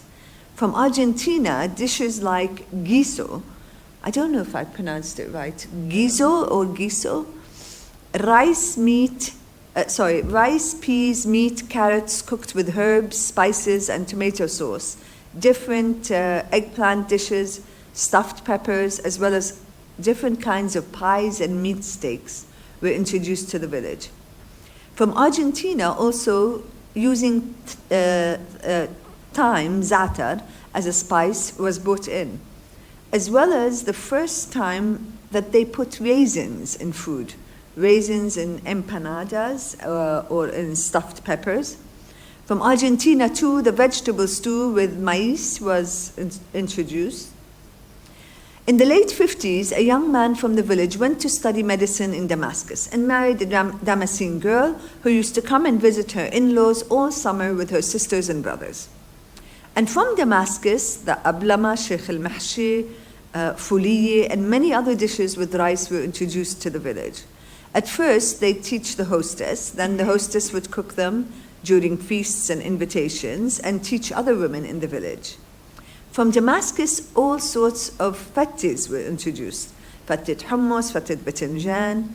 The Damascenes introduced coriander as a necessary herb for many stews, including fasulia, bamia, and some harra usba'u, as well as sitti zmi'i. Not quite sure whether anyone has heard of sitti zmi'i. Zmi'i. Okay, لأنه there was a ayn and not a tu in transliteration. While coriander was introduced by the Damascenes, the Aleppo chili was introduced when an engineer went to study in Aleppo and brought it back to the village in the late 40s. It took a while for people to get used to the hot taste, but it has become a must in some houses. From then on, with men from the village marrying women from different cities, the women would introduce certain dishes with them. This was the case when the village dentist married a Ba'al-Baki from the Rifa'i family, who taught her relatives the uzi. So rice is not anymore just boiled, and the sfiha Ba'al-Baki made from scratch at home. Dishes were also introduced with women from the village moving to different parts of Lebanon with their men serving in the army, such as the kibbi ras from Zgharta and other dishes. In the 60s and 70s, when the Soviet Union was offering scholarships, many went to study there and got married to Russian women. However, nothing from their food became part of the village kitchen, as I quote, they have only the borscht and no one liked it. Cabbage is best when it is stuffed, not in the soup, unquote. Syrian refugees in the village introduced a few dishes, mainly related to how to preserve the provision of goat cheese and other small dishes. In some homes, Indonesian maids brought in some nasi goreng dishes with them, or they brought in dishes they learned from their work in Saudi Arabia, like the kapsi, or the variations of how to cook Shami dishes, such as the zucchini with lemon instead of tomatoes, or making rice beside the labani when making kibbi labani instead of cooking it inside the laban. The second section is the army and canned food. With the rise of the nation state and the creation of the armed forces, further changes to the village kitchen were introduced. Many men from the village joined the ranks of the army and were posted to different cities and villages in Lebanon. Most of the time, wives moved to live where their husbands were serving, which meant, I quote, the wives learning new dishes and adding to the village menu, unquote. Through this, people talk about food introduced from the north, kibbi zghartawiye, sfiha zghartawiye, and pastries from Tripoli. Most importantly, the contact of the villagers with the coast meant, and I quote here an army wife, the introduction of many fish dishes, sayadiye, marinated samak, kibbit samak, fried samak with the tahini sauce, all were introduced through the wives of armed forces, people who served either on the northern or southern coasts of Lebanon, unquote. But the biggest change with the army was the introduction of canned food. I quote, before canned sardines and canned cheese were introduced by the army, the first time the concept of canned food was introduced to the village was in the 30s with the British or French armies. One of the armed forces came back with a tin of dried milk, and his mother thought it was corn flour. She made it into a dough and went to the tannoor to make cornbread. When she stuck it in the tannoor, it all fell apart. She came back cursing the corn flour of the Brits to learn from her son that it was milk. Canned milk? According to the story, it was even more of a surprise to get dried milk. I quote, what does that mean? We know how to dry tomatoes, zucchini, green peas, even meat. But milk, may they bury their parents. How did they make it dry? Unquote. The British Army also introduced canned beans, and I quote, that no one liked because it was sugary, unquote. However, canned food as a concept began to be introduced to the village with the Lebanese army. First, as they consumed it and told the villagers what they ate when they were serving. But then by bringing canned tuna, sardines, cheese back to their homes with them. Moreover, teachers and other bureaucrats started to go to Baalbek to receive their salaries, and they began to bring back canned food with them, mostly halawi, tahini, sardines, and tuna fish. Eating canned food was not highly appreciated at first, and it was considered food for the poor. I quote, I'm not sure how it got to be a sign of modernity, of women who take pride that they do not cook, just open cans and that's it. Unquote. In the 60s, two retired army men opened grocery stores in the village, and canned food slowly started to creep into the village at large. canned sharab, canned tuna, and mostly canned samni, al-baqar al-halub, olive oil, as well as vegetable oil, while rice, of course, and sugar became abundant. The introduction of canned food to the village was limited at first to the bureaucrats who, I quote, can't afford to have annual provisions, unquote. Those who could afford it refused the idea of the can as being, quote, unhealthy, insufficient, and unnecessary, unquote. Provision in the village, however, widened to include mainly big bags of rice and sugar, which were saved, and I quote, like burghul, beans, lentils, and kishk in the big tin containers in the provision rooms, muni. These big bags, unquote, these big bags at first used to be bought in from Baalbek as there were no wholesalers in the village. I quote, families who could not afford the provisions just brought them by the kilo from the grocery store in the village, unquote. The canned food available was slowly getting wider to include tomato paste, then chickpeas, then ready-made hummus, then food. I quote, the wider the selection of canned food was getting, the smaller the provisions got. And we reached a time when there was no longer any space for provisions in the new modern houses. No one made tomato paste anymore, and no one cared to make chickpea provisions. Then the selection widened to include lentil and many other items, unquote. So the third section is the rise of garbage. Up until the 80s, most of the village had no garbage to dispose of. Everything was recycled. I quote, there was a function for everything. Take, for example, burghul. You make the burghul, and the wheat crust that comes out, ruwaishi, will be used to make pillows. There's nothing to throw in the garbage. Also, the flour of the wheat is turned into a dish called abu amni that you bake with onions and rumman in the tannoor, unquote. There was a function for everything. Quote, you peel rumman and make the rub rumman, and the pomegranate peel will be used either as medicine, its powder is very good for stomach aches, or use it for coloring the wool in the production of rugs in the village, or even dried to be burned in winter, unquote. Another quote, tell me something and I will tell you how we never got rid of anything. Take the inedible fruits from the village, all of which was turned into vinegar. All vegetables are dried if they are very ripe and exceed their use, and all the vegetables and organic leftovers were thrown back to the soil or given to whoever has herds and chicken. Everything was reused one way or another, unquote. Apparently, when canned food was first introduced to the village, everything was reused. The small tins were used to keep herbs, dried mint, dried basil, salt, and now the many kinds of spices, while the big tins were used to plant either herbs or flowers before the whole idea of flower pots was introduced to the village, or to hold provisions or other grains and food.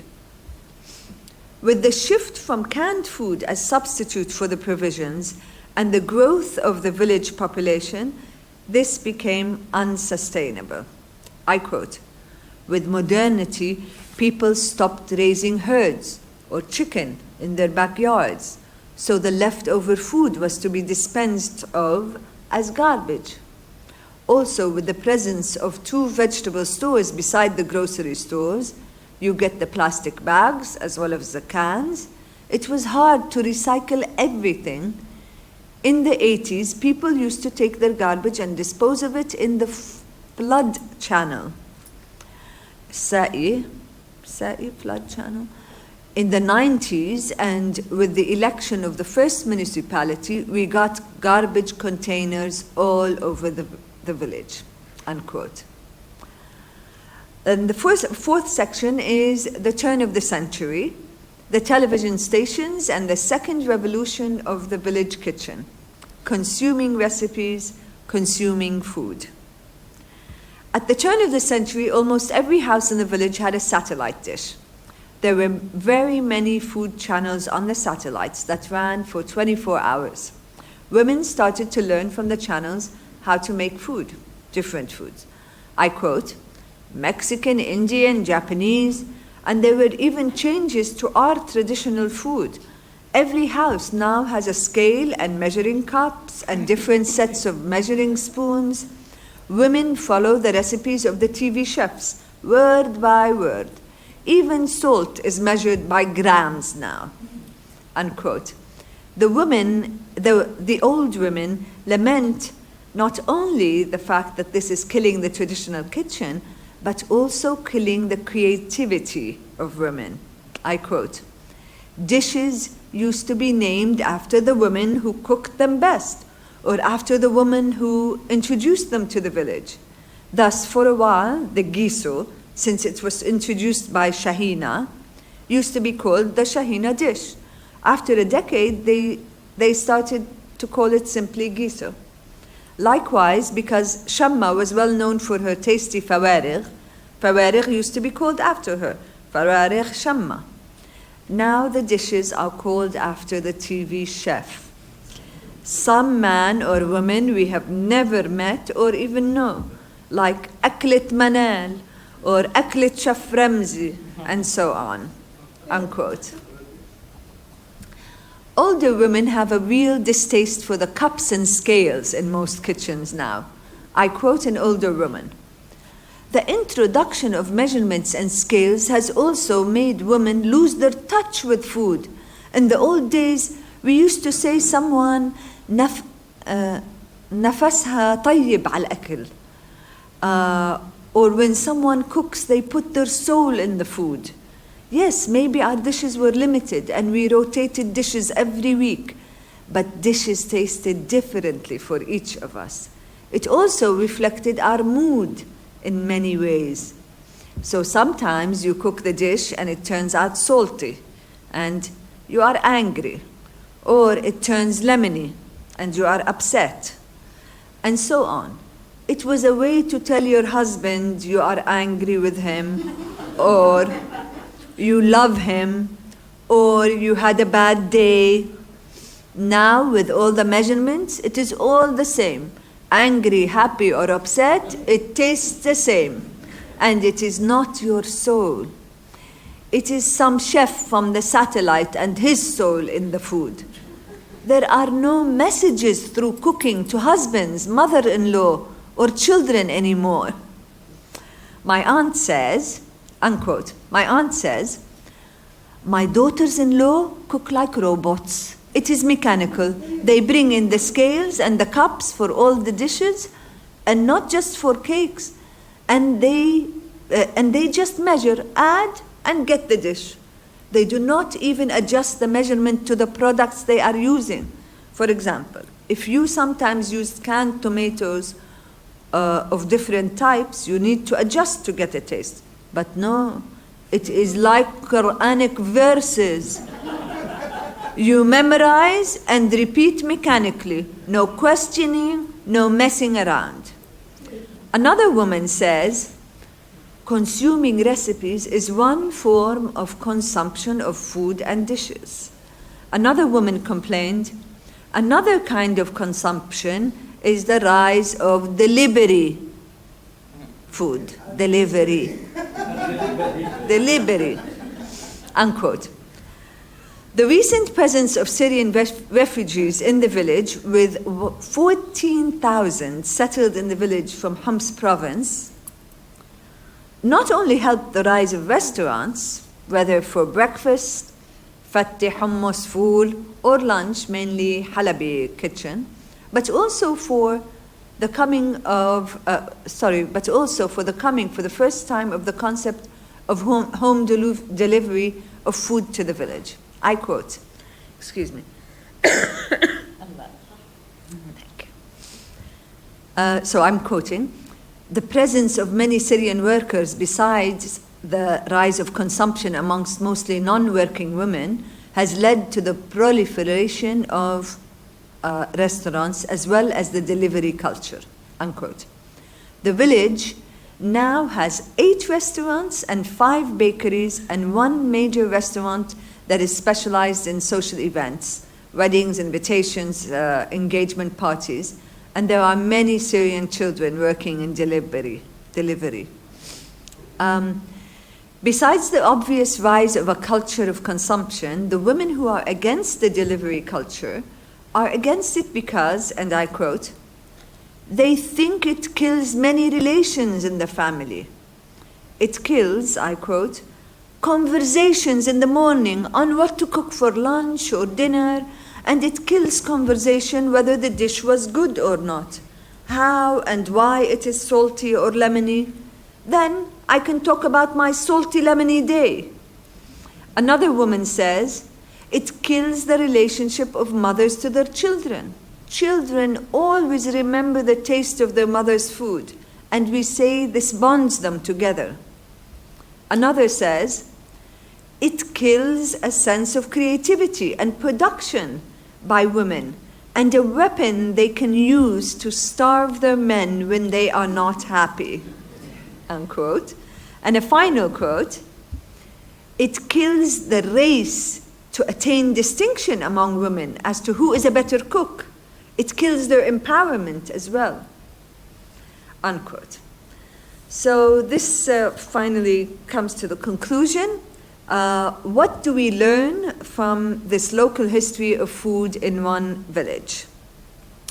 One, I would say, we learn how recent some of the changes in food practices are across 2 or 3 generations, or even in a single lifetime, across a decade or 2, and how these different food practices are still coexisting in this one village.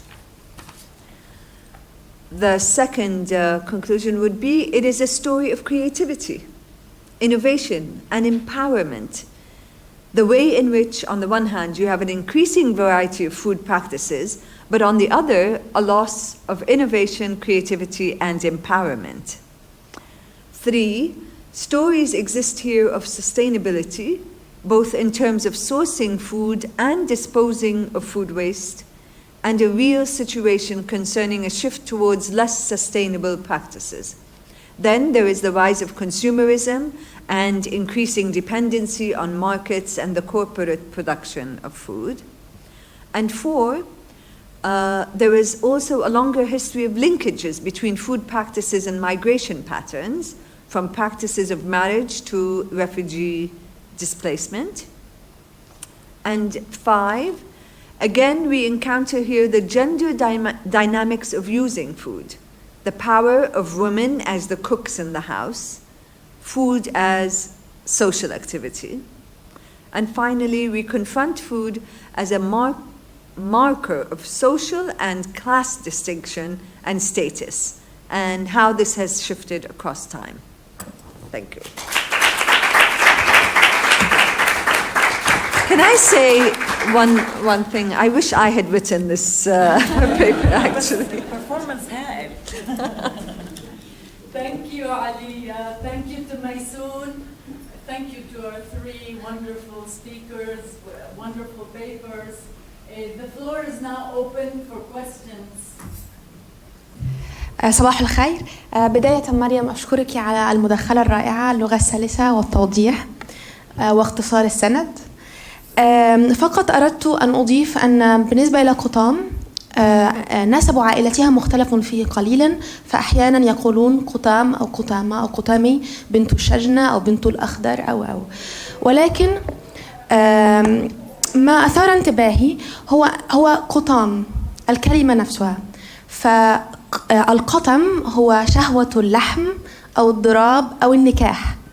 فإذا دلالية اختيار الاسم، ربما قطام لم تكن موجودة ولم يكن اسمها قطام من الأساس، ولكن اختار المؤرخ الأول هذا الاسم، وأيضا هذا الصوت قطمة، يقطم اللحم أو يقطم الشيء. فهي لم تكن مجرد المرأة التي تبغي زوجا يحقق لها مهرها، ولكنها كانت أيضا شهوة الانتقام، شهوة اللحم أو النكاح. فقط هذا ما أردت قوله. شكرا لك.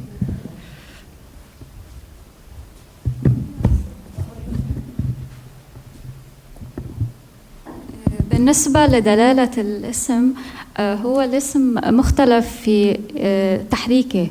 يعني قطامي هذا الوزن المستعمل لأسامي الإناث للاسم المؤنث، هناك اختلاف في إذا كان ممكن يعني في بنائه على الكسر أو إنه ممكن لا يكون مرفوع منصوب. بس يعني الرأي الأشهر إنه بنائه على الكسر اللي هو قطامي. هو يعني الوزن مستعمل فقط لأسماء الإناث، يعني وهو جاي يعني معدول عن قطمة، القطعة من قطع. حكيت أنا شوي بالبيبر عن دلالة الاسم بس ما قلت اليوم. أوكي. بس هو طبعا يعني فعل القطع يعني it echoes، هي يعني اسمها على دورة على كل شيء منه.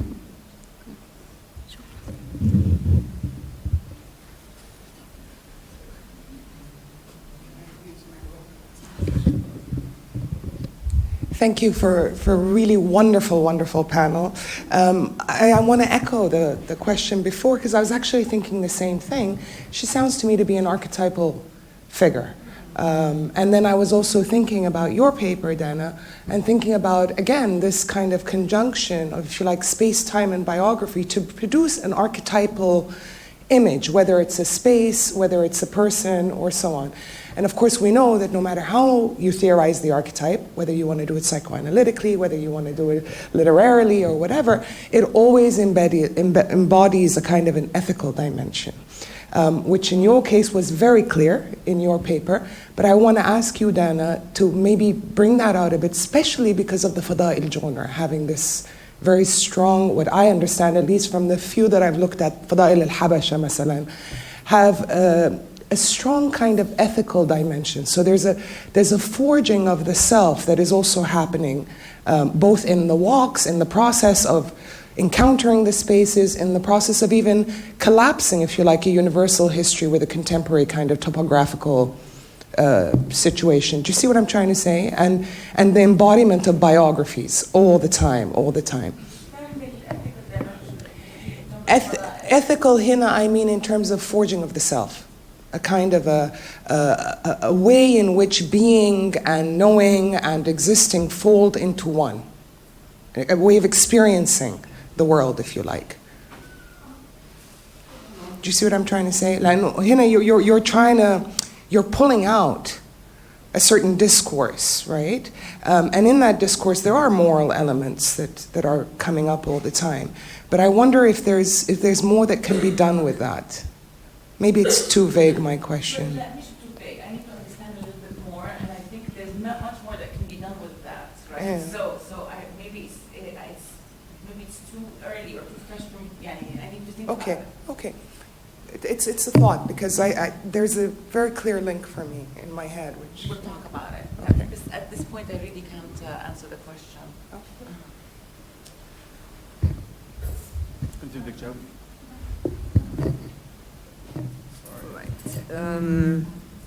Okay,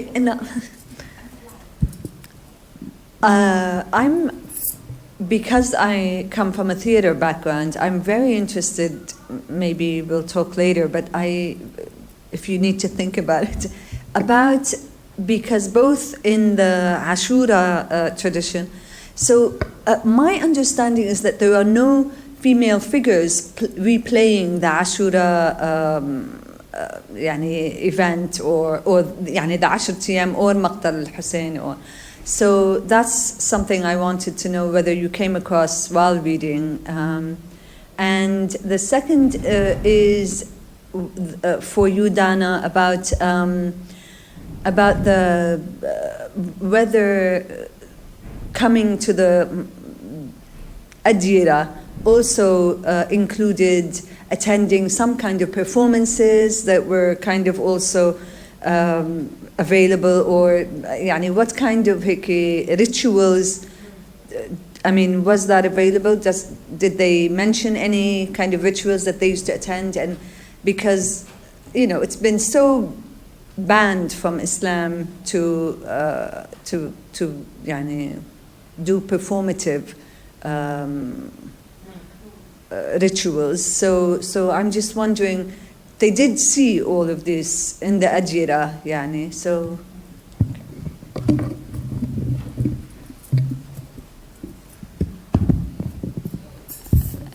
إذا بتعرفي بجديد بلشوا يعملوا غير مجالس العزل اللي هي كلاسيكال، يعملوا مسرحيات و they do the whole part.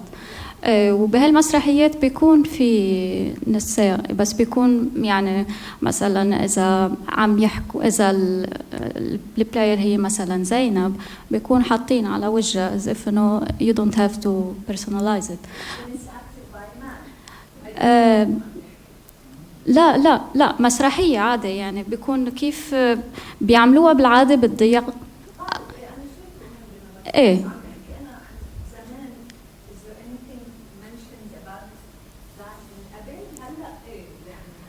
بالنسبة لي يعني مسرحة النصوص ما مرق علي هيك، بس بحس انه هيدا يعني اذا بدك اكزامبل كتير قوي على كيف النص كتير عملي. يعني النصوص اللي خاصة بحادثة كربلاء قد ايه عندها براكتيكال هيدا هلا، مش بس بالتعزية وبالمجالس يعني إذا بناخد example يمكن يكون شوي controversial، بس إنه إذا بنفكر بالشباب اللبناني اللي طلع على سوريا تحت سلوغان لبيك يا زينب، فهيدا جاي من باك جراوند اللي هو تكست قد ايه هو فاعل فيه، قد ايه هو كتير براكتيكال بالنسبة له.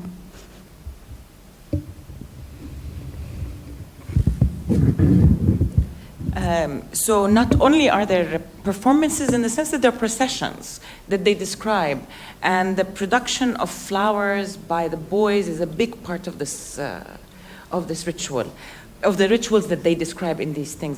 But in one of the cases, I don't know which Abbasid caliph, he took his Mayssoun with him. And I looked, I didn't know, I'm like, بعرف سمج, but I didn't know where Mayssoun, and so it turns out they were actors actually. And so there was a lot of performance in this, and a lot of inversions and very picaresque stuff going on.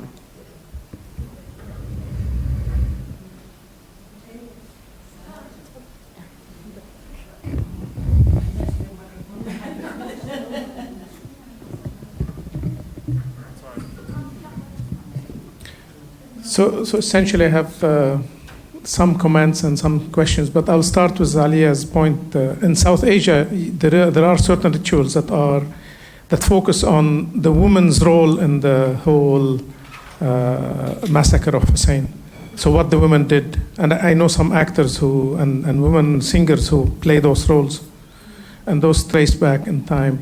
But if you read the whole play, as a play, is the story as a play, you see that there are women who play roles in the whole massacre.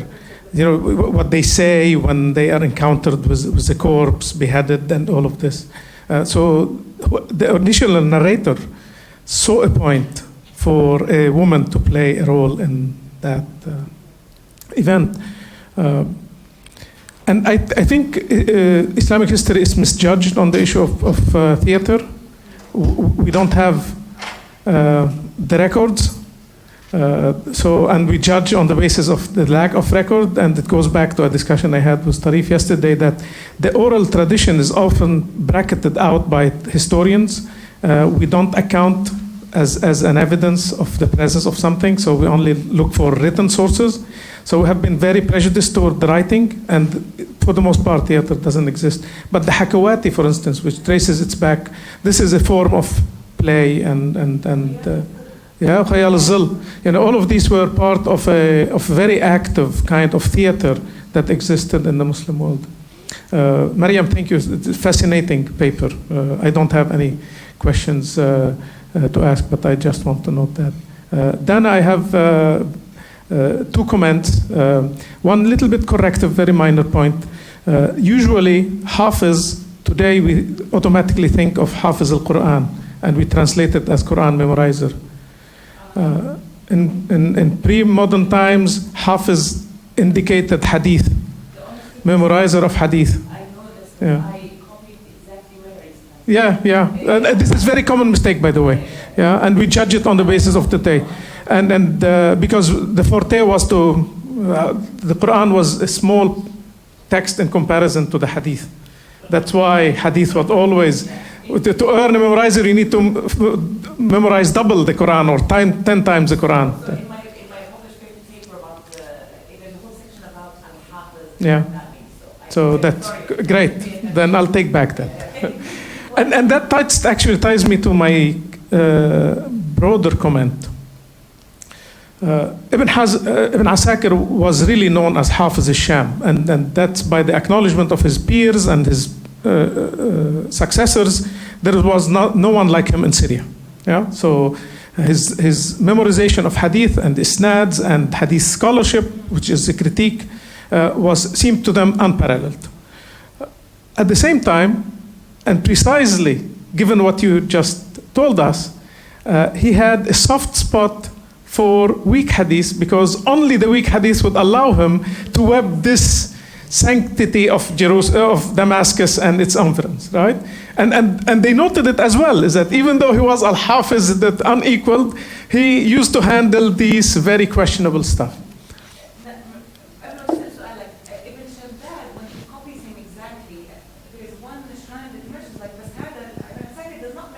Yeah.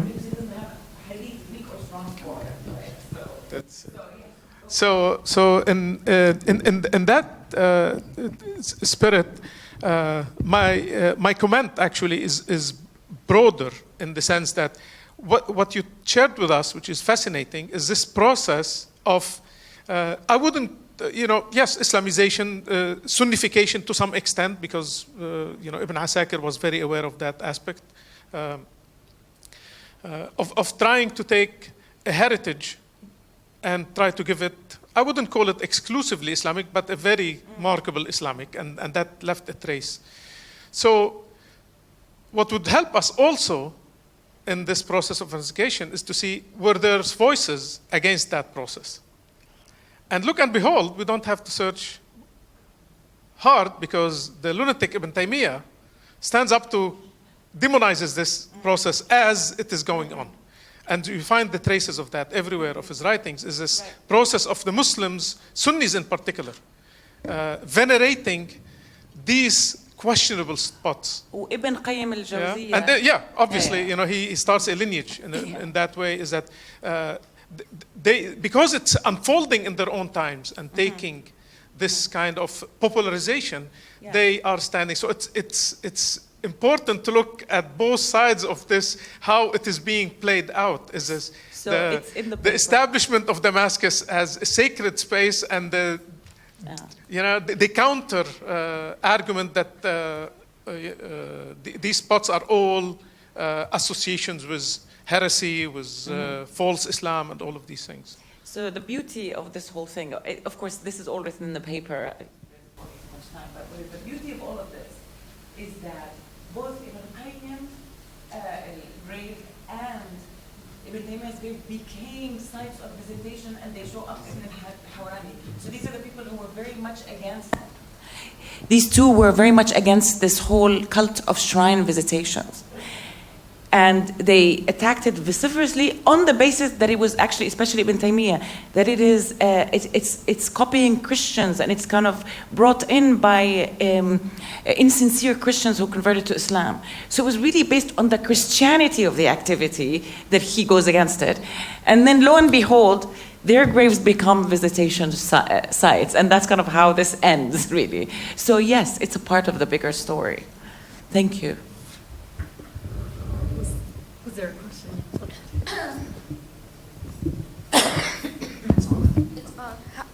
For both Mariam and Dana, I'm going to start.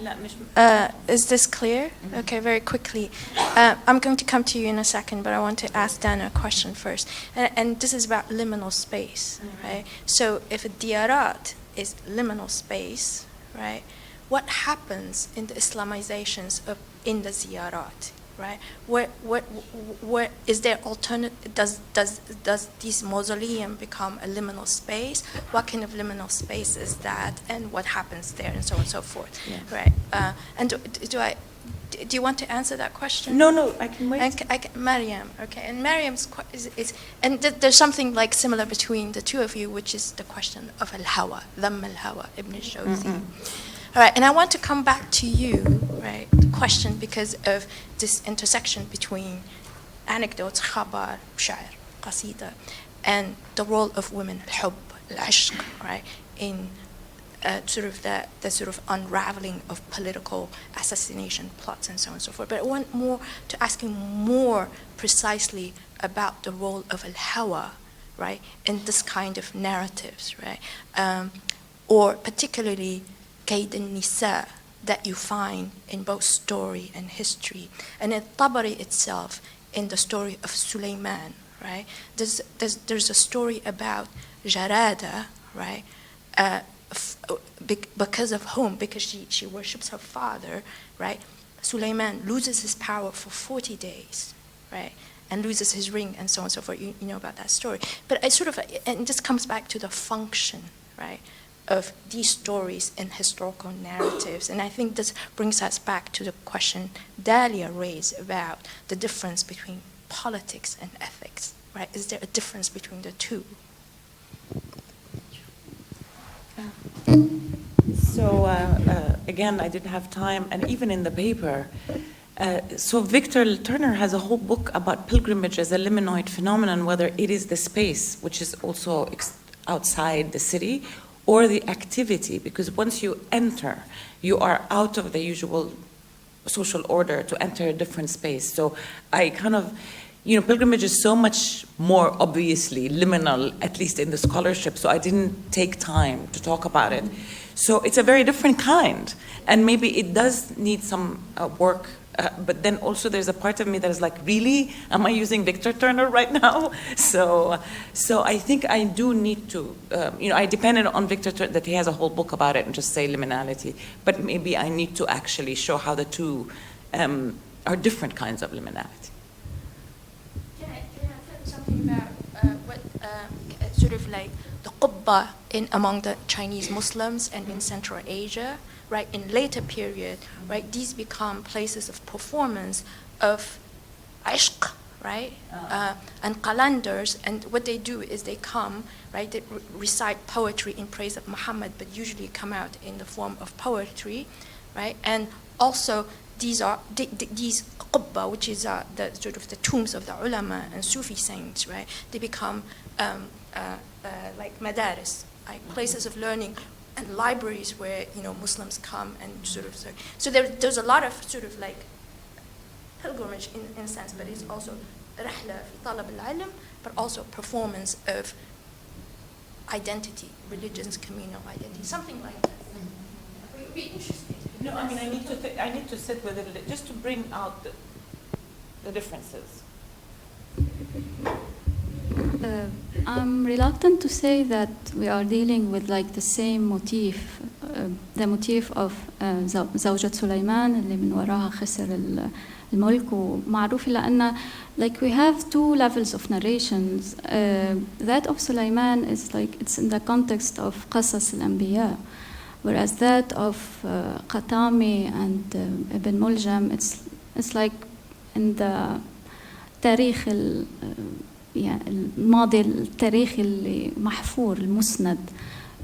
I don't see that there's like ممكن إنه يعني شيء بنفكر فيه بس بحس إنه we have two different levels